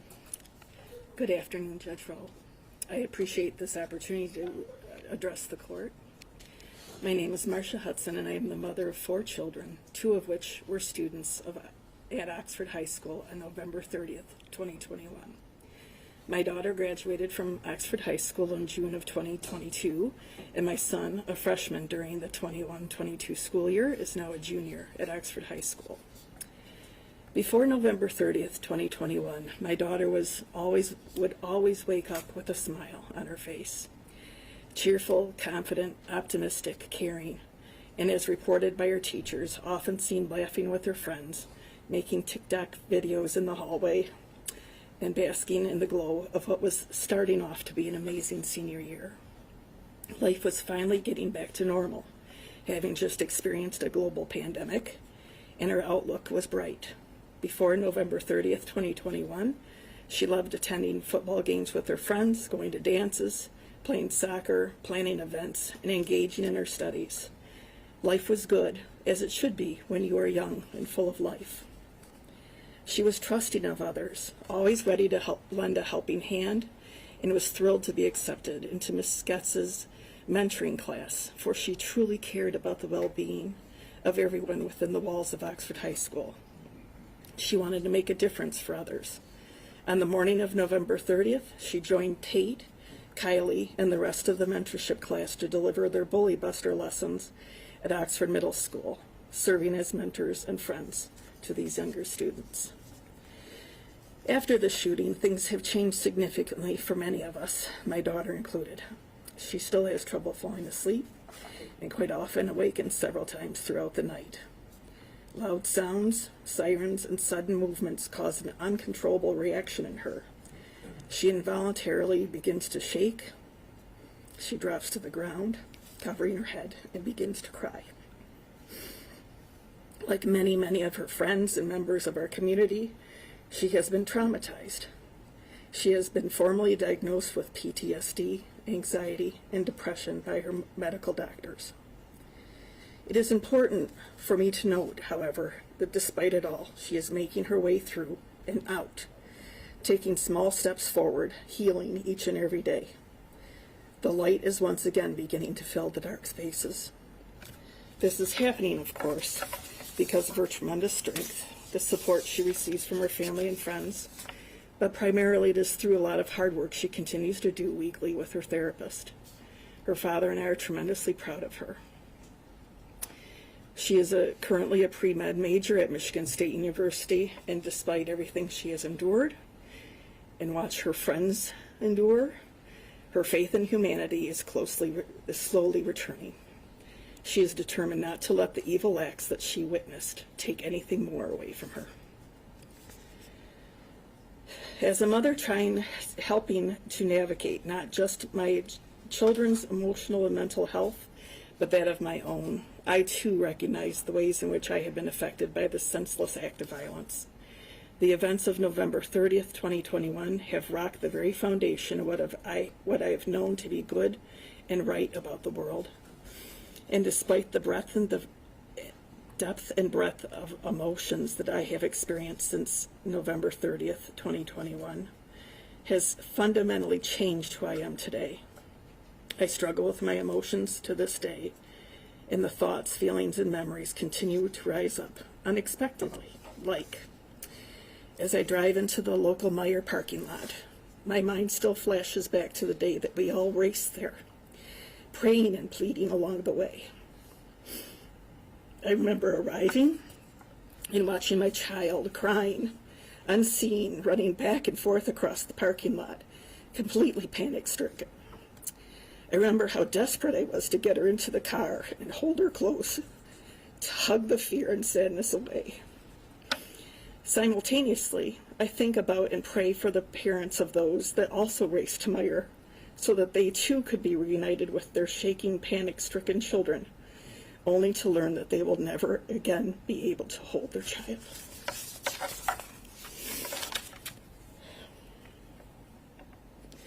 These emotions are triggered by memories. There are still moments when I receive a text from my son or daughter, and my heart skips a beat, remembering the text I received from my daughter moments before I understood what was happening. I love you, Mom. A gun is in the school.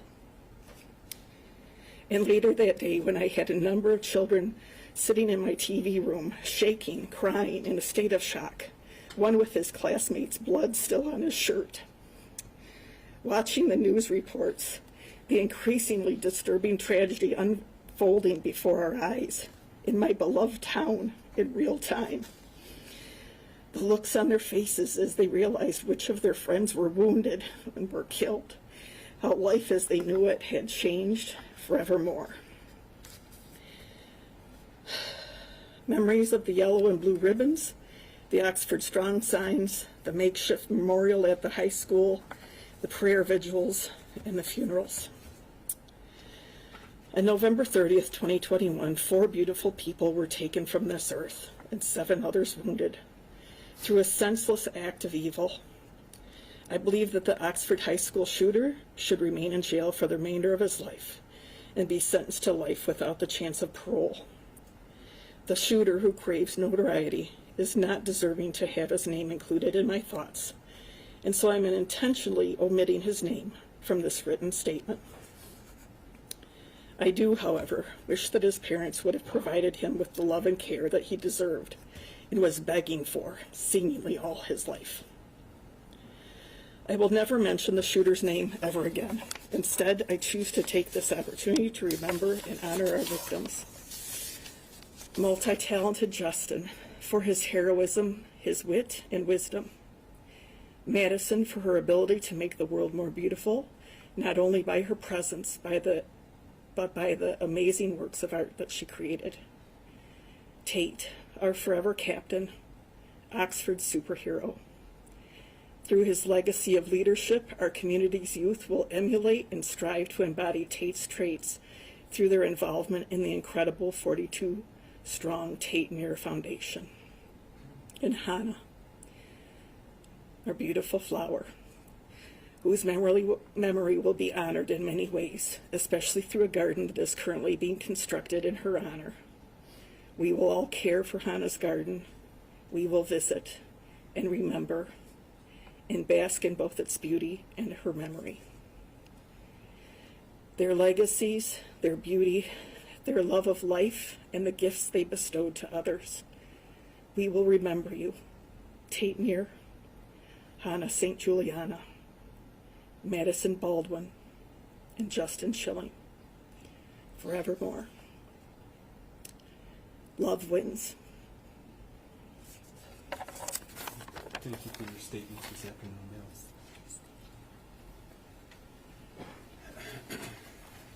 Madeline Johnson. Madeline Johnson is next, Judge. Thank you. And good afternoon, ma'am. If you could, please state your name. Madeline Johnson. Thank you. You may go ahead and proceed with your statement. Thank you. My name is Madeline Johnson, and I'm here today to speak on behalf of myself, my family, and my best friend, Madisyn Baldwin. I was a senior at Oxford High School when the shooting happened, and I would like to start this off by sharing the shirt I'm wearing. Madisyn used to draw me doodles on gum wrappers, and I'd keep them. One day she gifted me the one on the front of my shirt, and she said that it was the two of us as dinosaurs, best friends, even in the prehistoric times. This is one of the only things I have left to remember her by.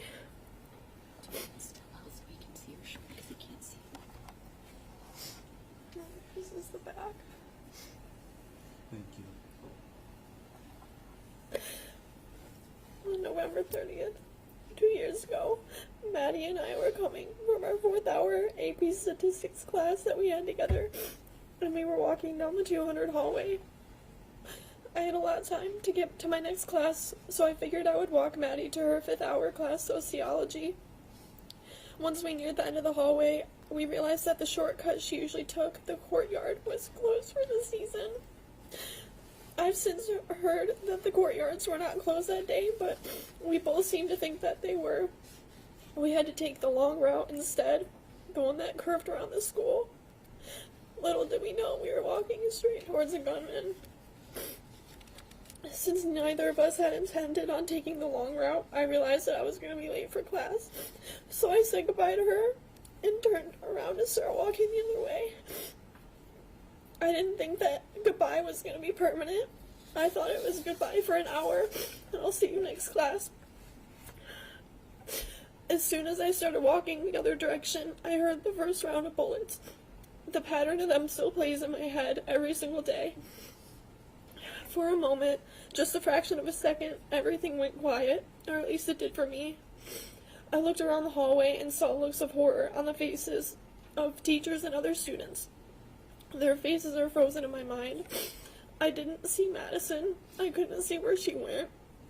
After that fraction of a second passed, it sunk in for everyone in the hallway, and it was chaos.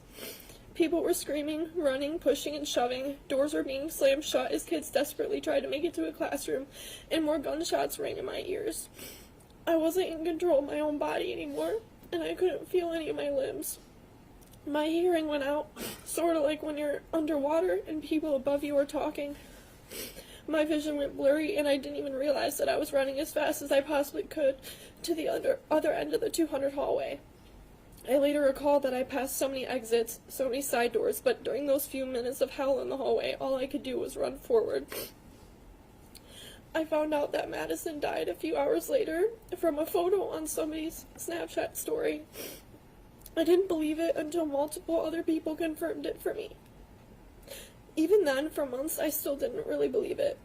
The moment it really sank in that she was gone forever was the day we had to go back to the high school. I sat in my ceramics class, our favorite class, and I watched as students poured through the door, and I waited for her to come sit at her seat right next to me, and I waited, and I finally realized that she was never coming. For a long time, I blamed myself. I should have continued to walk her to class because then maybe things would be different. I blamed those stupid courtyard doors for being locked on us because if we'd taken the shortcut, she would still be here. But now I realize where the blame truly lies, and it lies with that monster sitting over there who can't even look at me. My life has been nothing short of a complete and total mess for the past 2 years. I can't trust anybody anymore. I don't make friends. I can barely keep my current friends because I can't let anyone get close to me anymore. I can hardly attend my college classes. I can't go into rooms that only have one door. I can barely go to concerts, malls, and other crowded places. I can't fall asleep without waking up in a panic from nightmares, and the only place I truly feel safe is my bedroom. I used to be a nicer person. I used to be fearless. I used to be a good friend, but I can't be any of those things anymore because the only thing that is ever on my mind are those gunshots, playing over and over again on a loop.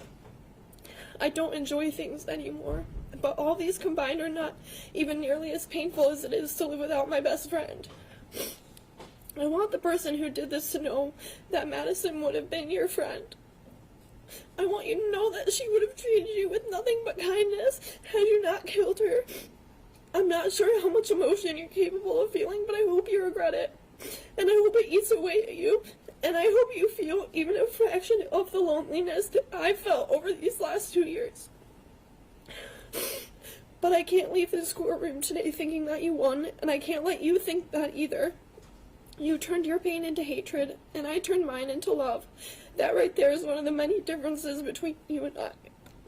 You are never going to know what it's like to have a friend who would do anything for you, and you'll never know what it's like to be happy. You took 4 lives. You took Madisyn's life, but you didn't, and you never will take away who she was. She knew joy, she knew love, she knew laughter, happiness, and friendship. She had such a rich life, and she truly lived it. You are never going to know what it's like to be loved, and that is why I win. Because of what you did, you are alone. You are completely and totally alone for the rest of your life. There are no punishments in this world that could ever make up for what he took from us. Not even 1 million life sentences could begin to serve justice, but you have the power to sentence one. 1 life sentence without the possibility of parole. If that is the best closure we are ever going to get, then that is the only viable option.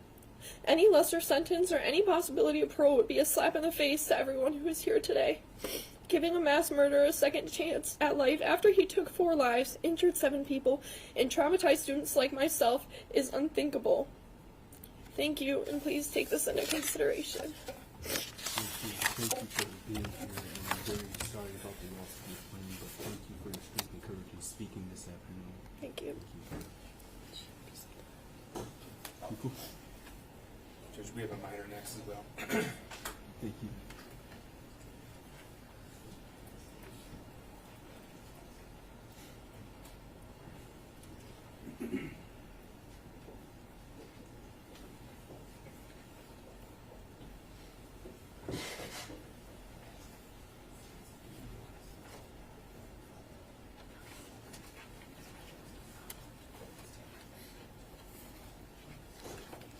Thank you, and good afternoon to you. Because you're a minor, you don't have to say your name on the record if you do not want to.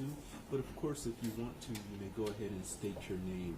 With that, you may go ahead and proceed with your statement this afternoon. Thank you, Your Honor. Hello, Your Honor. I'm a survivor. My name is Madisyn Baldwin. I was an Oxford High School freshman when this tragedy occurred.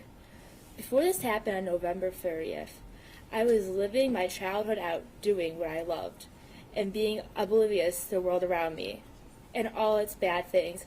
Before this day, I have never seen or heard a gun in person. or violence around me. My life was basically perfect, but all of that went away fast. A week before Thanksgiving, there was a threat of a shooting. It was false, but I seen the defendant in the hallway, and I had a bad feeling about him, that he was dangerous. The week we got back from Thanksgiving break, the next thing I knew, I was in my biology class nervous for our test. I was going to use the bathroom before the test, but thank God I got caught up talking with my friends. All of a suddenly, in the middle of our conversation, I heard 3 bangs. The first, I thought it was a fight. On the fourth one, I recognized it was gunshots, and about 4 more followed.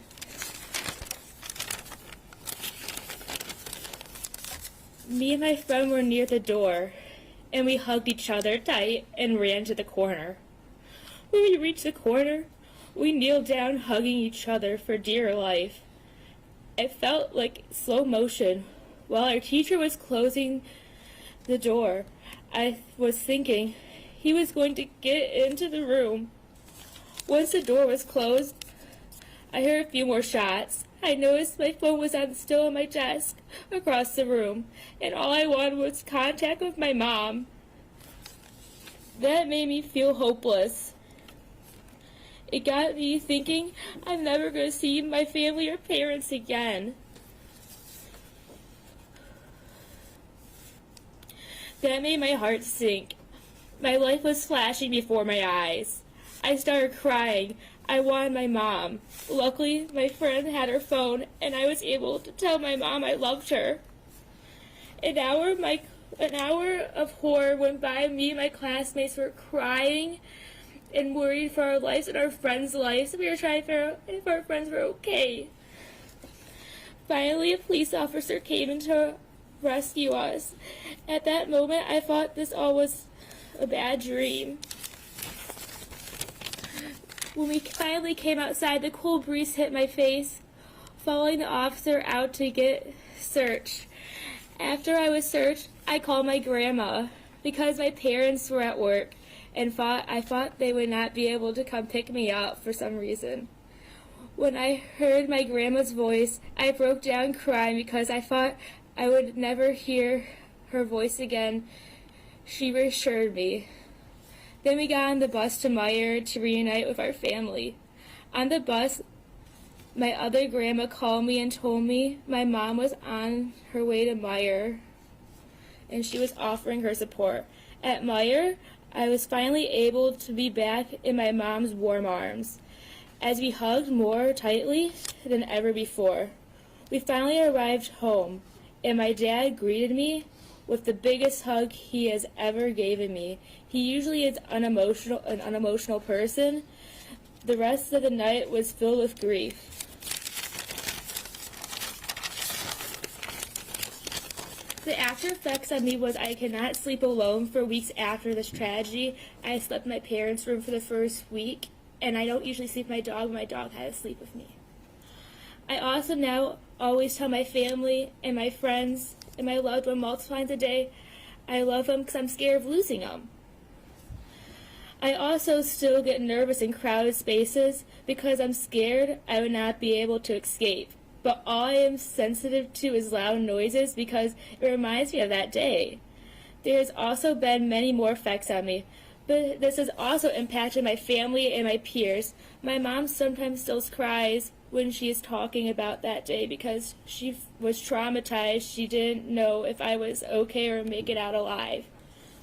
And my 7-year-old cousin asked me after if it would happen to her too, and it really broke my heart because a child should not have to worry about that because she's just a little kid and no one should ever have to worry about that.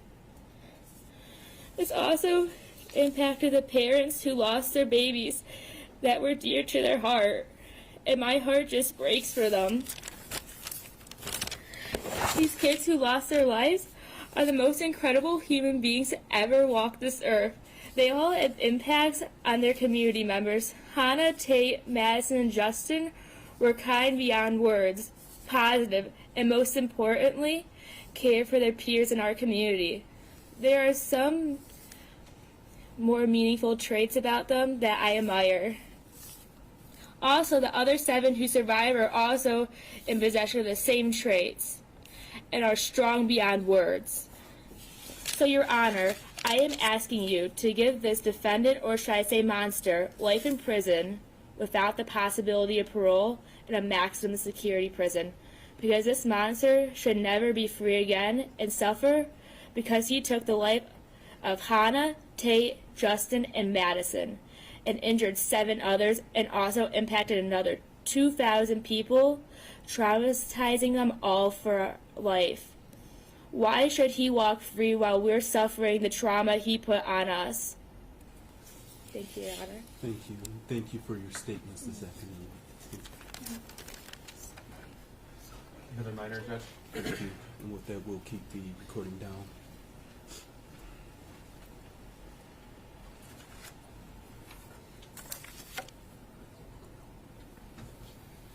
Thank you. If you wish, you may state your name, but because you're a minor, you do not have to. With that, you may go ahead and proceed with your statement this afternoon.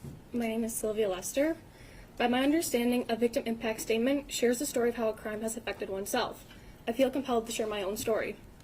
I never understood or grasped the truly devastating reality of losing someone you love. I still haven't grasped the concept, to be completely honest. The only coherent words that came out of my mouth when I received the phone call that my beautiful best friend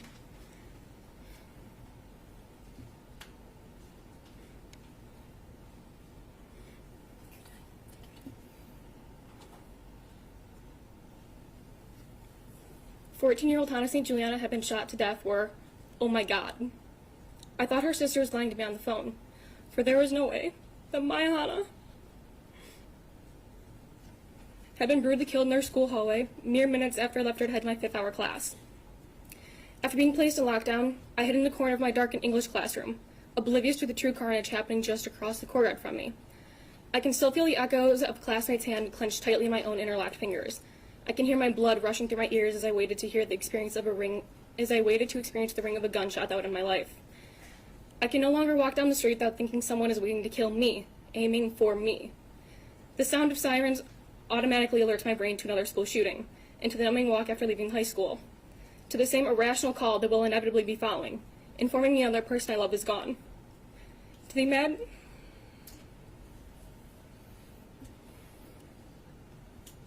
the imagined portrayal of Hana bleeding out on the floor of our history hallway. This image will forever be stamped on the forefront of my mind. There are people that I now truly hate in this world. These types of people, in some way, take something from another. In a manner of speaking, they are thieves. Though, ironically, most thieves could return what they took if only they had the fortitude to do it. This thief, you, a murderer, can't give me back what you stole.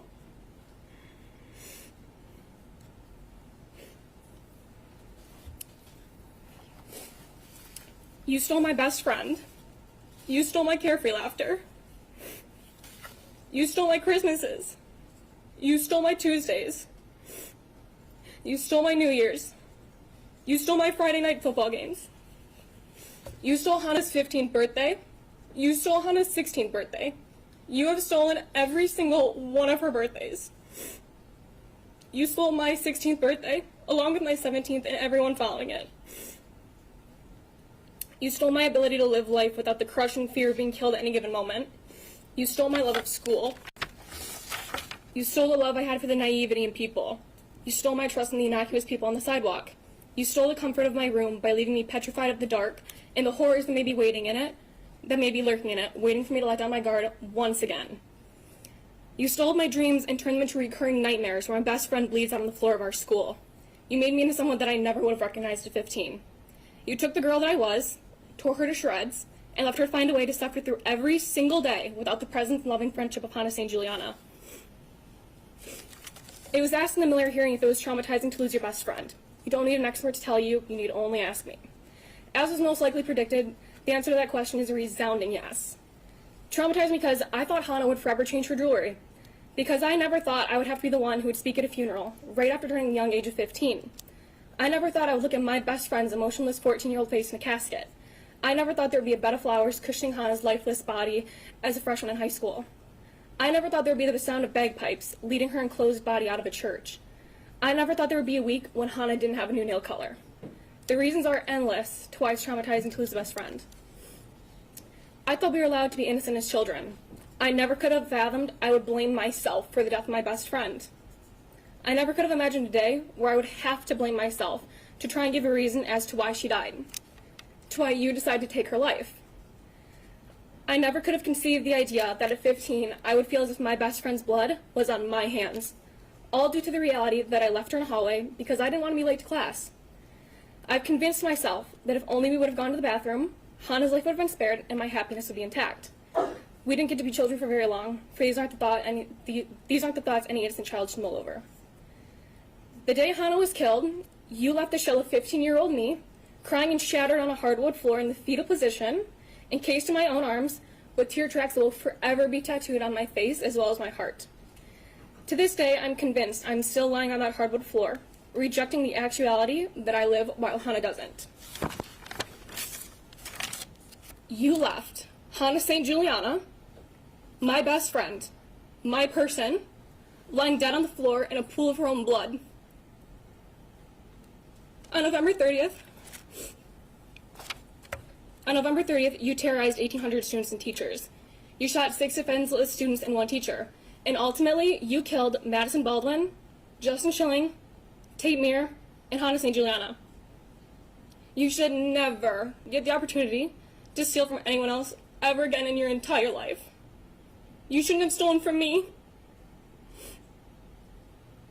I shouldn't have to remember Hana for longer than I knew her. Hana's last words to me, in the middle of the school hallway, arms linked, held tilted together, were, "I'll call you later." I never got a call. Thank you. Thank you for being here, for your statements this afternoon, and very sorry for your loss of your friend. Thank you for your statements. Thank you, sir. Jason? Yes. Council approach before the next individual approaches the podium.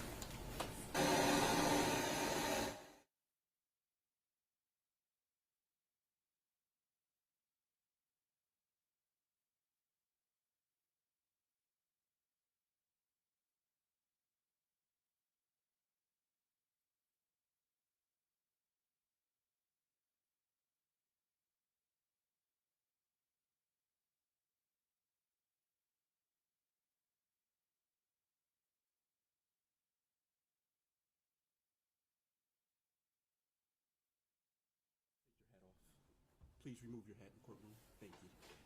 Thank you. With that, people, it's the next individual minor. Thank you.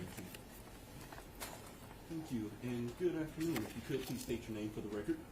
Jace McCarthy. Thank you, and you may go ahead and proceed with your statement. To explain how I was affected, I would have to tell you that I feel like my mind is stuck in a Myre parking lot, which sounds silly. For most kids in Oxford, the Myre parking lot was viewed as a hangout spot, a place you would go to sit in a parking lot, wasting gas and talking about gossip or life problems. Strolling down aisles for hours trying to waste time before curfew. But most days I'm stuck in a Myre parking lot.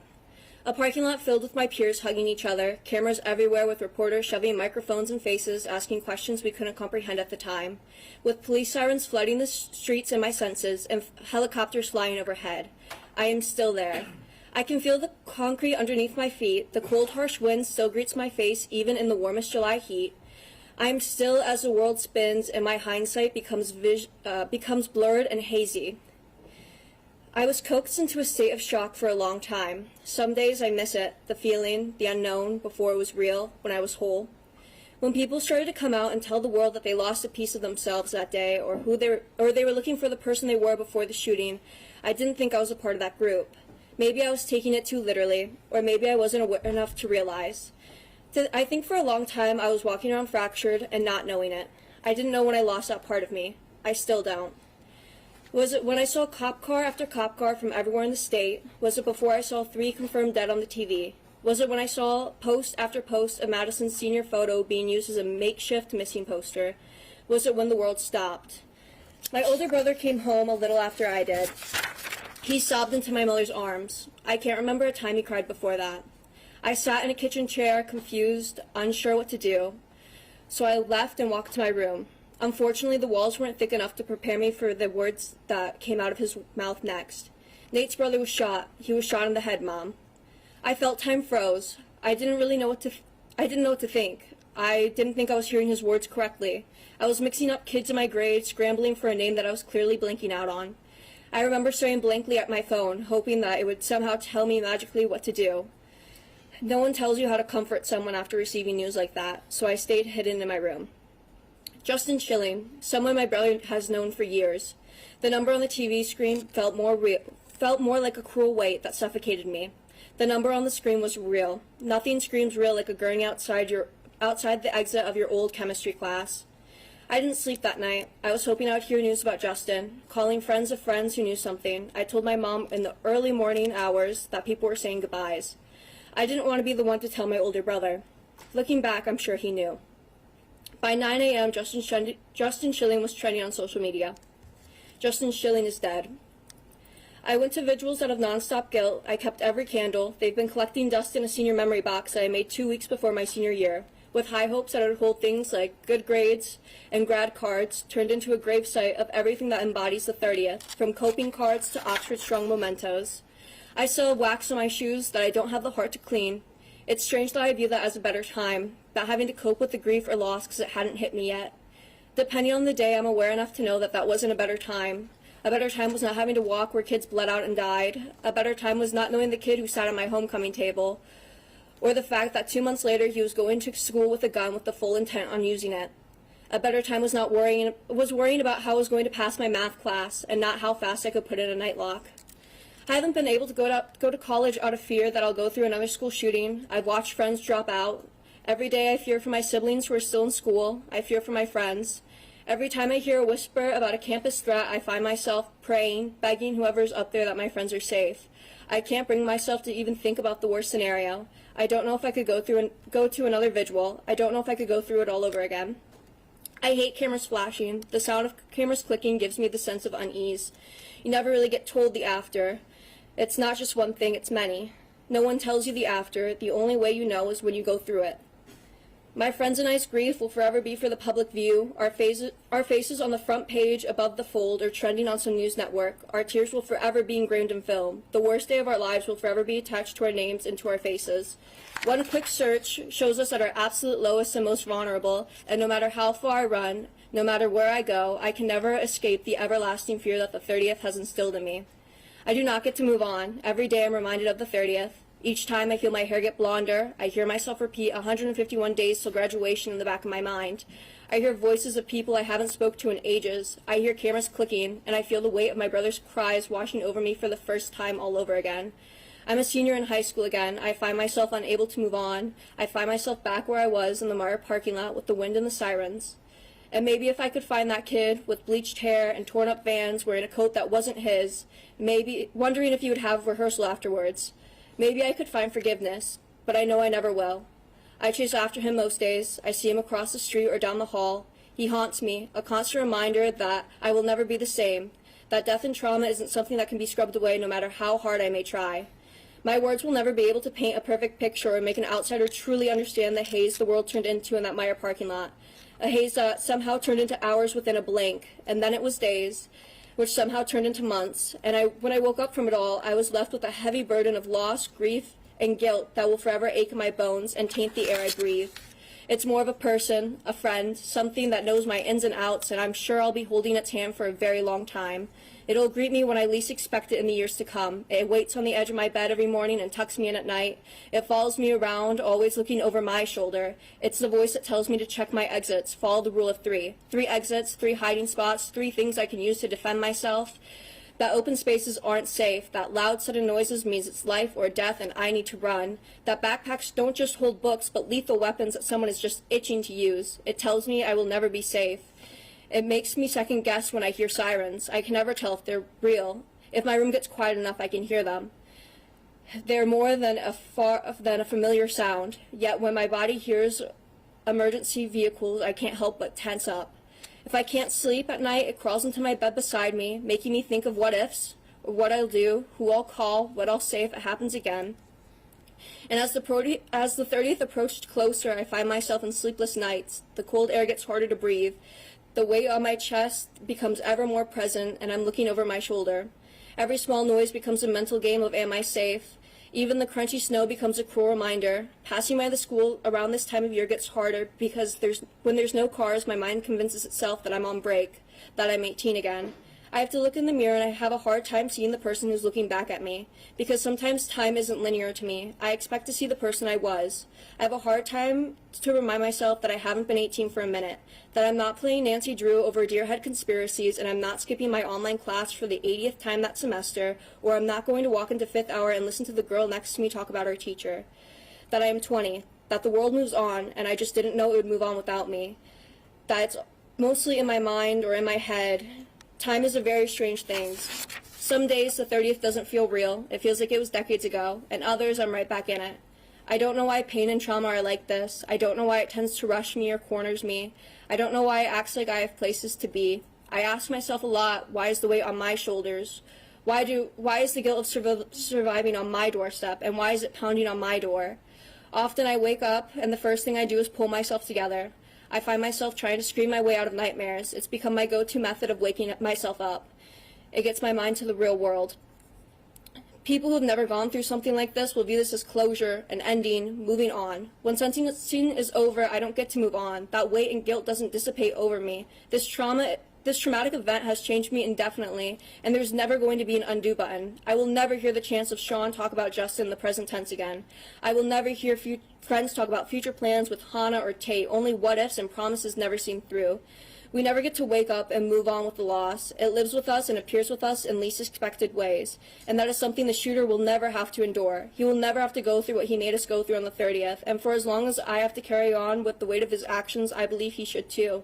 So maybe I'll forever be in that Myre parking lot, the guilt and grief being more familiar than the back of my hand, and maybe I'll forever be chasing the idea of who I was that day. The looming fear of never getting better or healing will always dangle over my head, but just like the what-ifs and nightmares, I know for as long as I live, I will pray and I will hope that there is a shadow of incarceration and karma haunting him for the rest of his life. Thank you for your statement this afternoon. Thank you. With that, we're going to go ahead and we're going to break for lunch. We're going to break very briefly. I do want to attempt to get this hearing done today, and so we're going to break. We will return to court at 1:35 p.m. With that, to the individuals that are in the gallery, please be seated until the defendant has exited the courtroom. With that, deputies, you may take the defendant.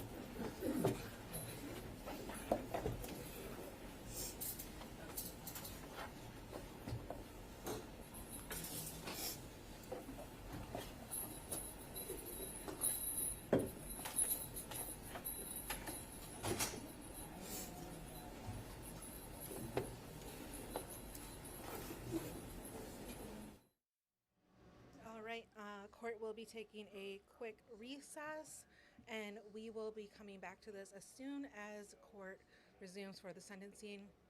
What I'm going to do is I'm going to go ahead and stop this stream so we can take a break, and then we'll start again with a new stream because this one has been going on for a little bit over 2 hours now. So stick with WILX.com for the latest and on News 10 at 5, 5:30, and 6.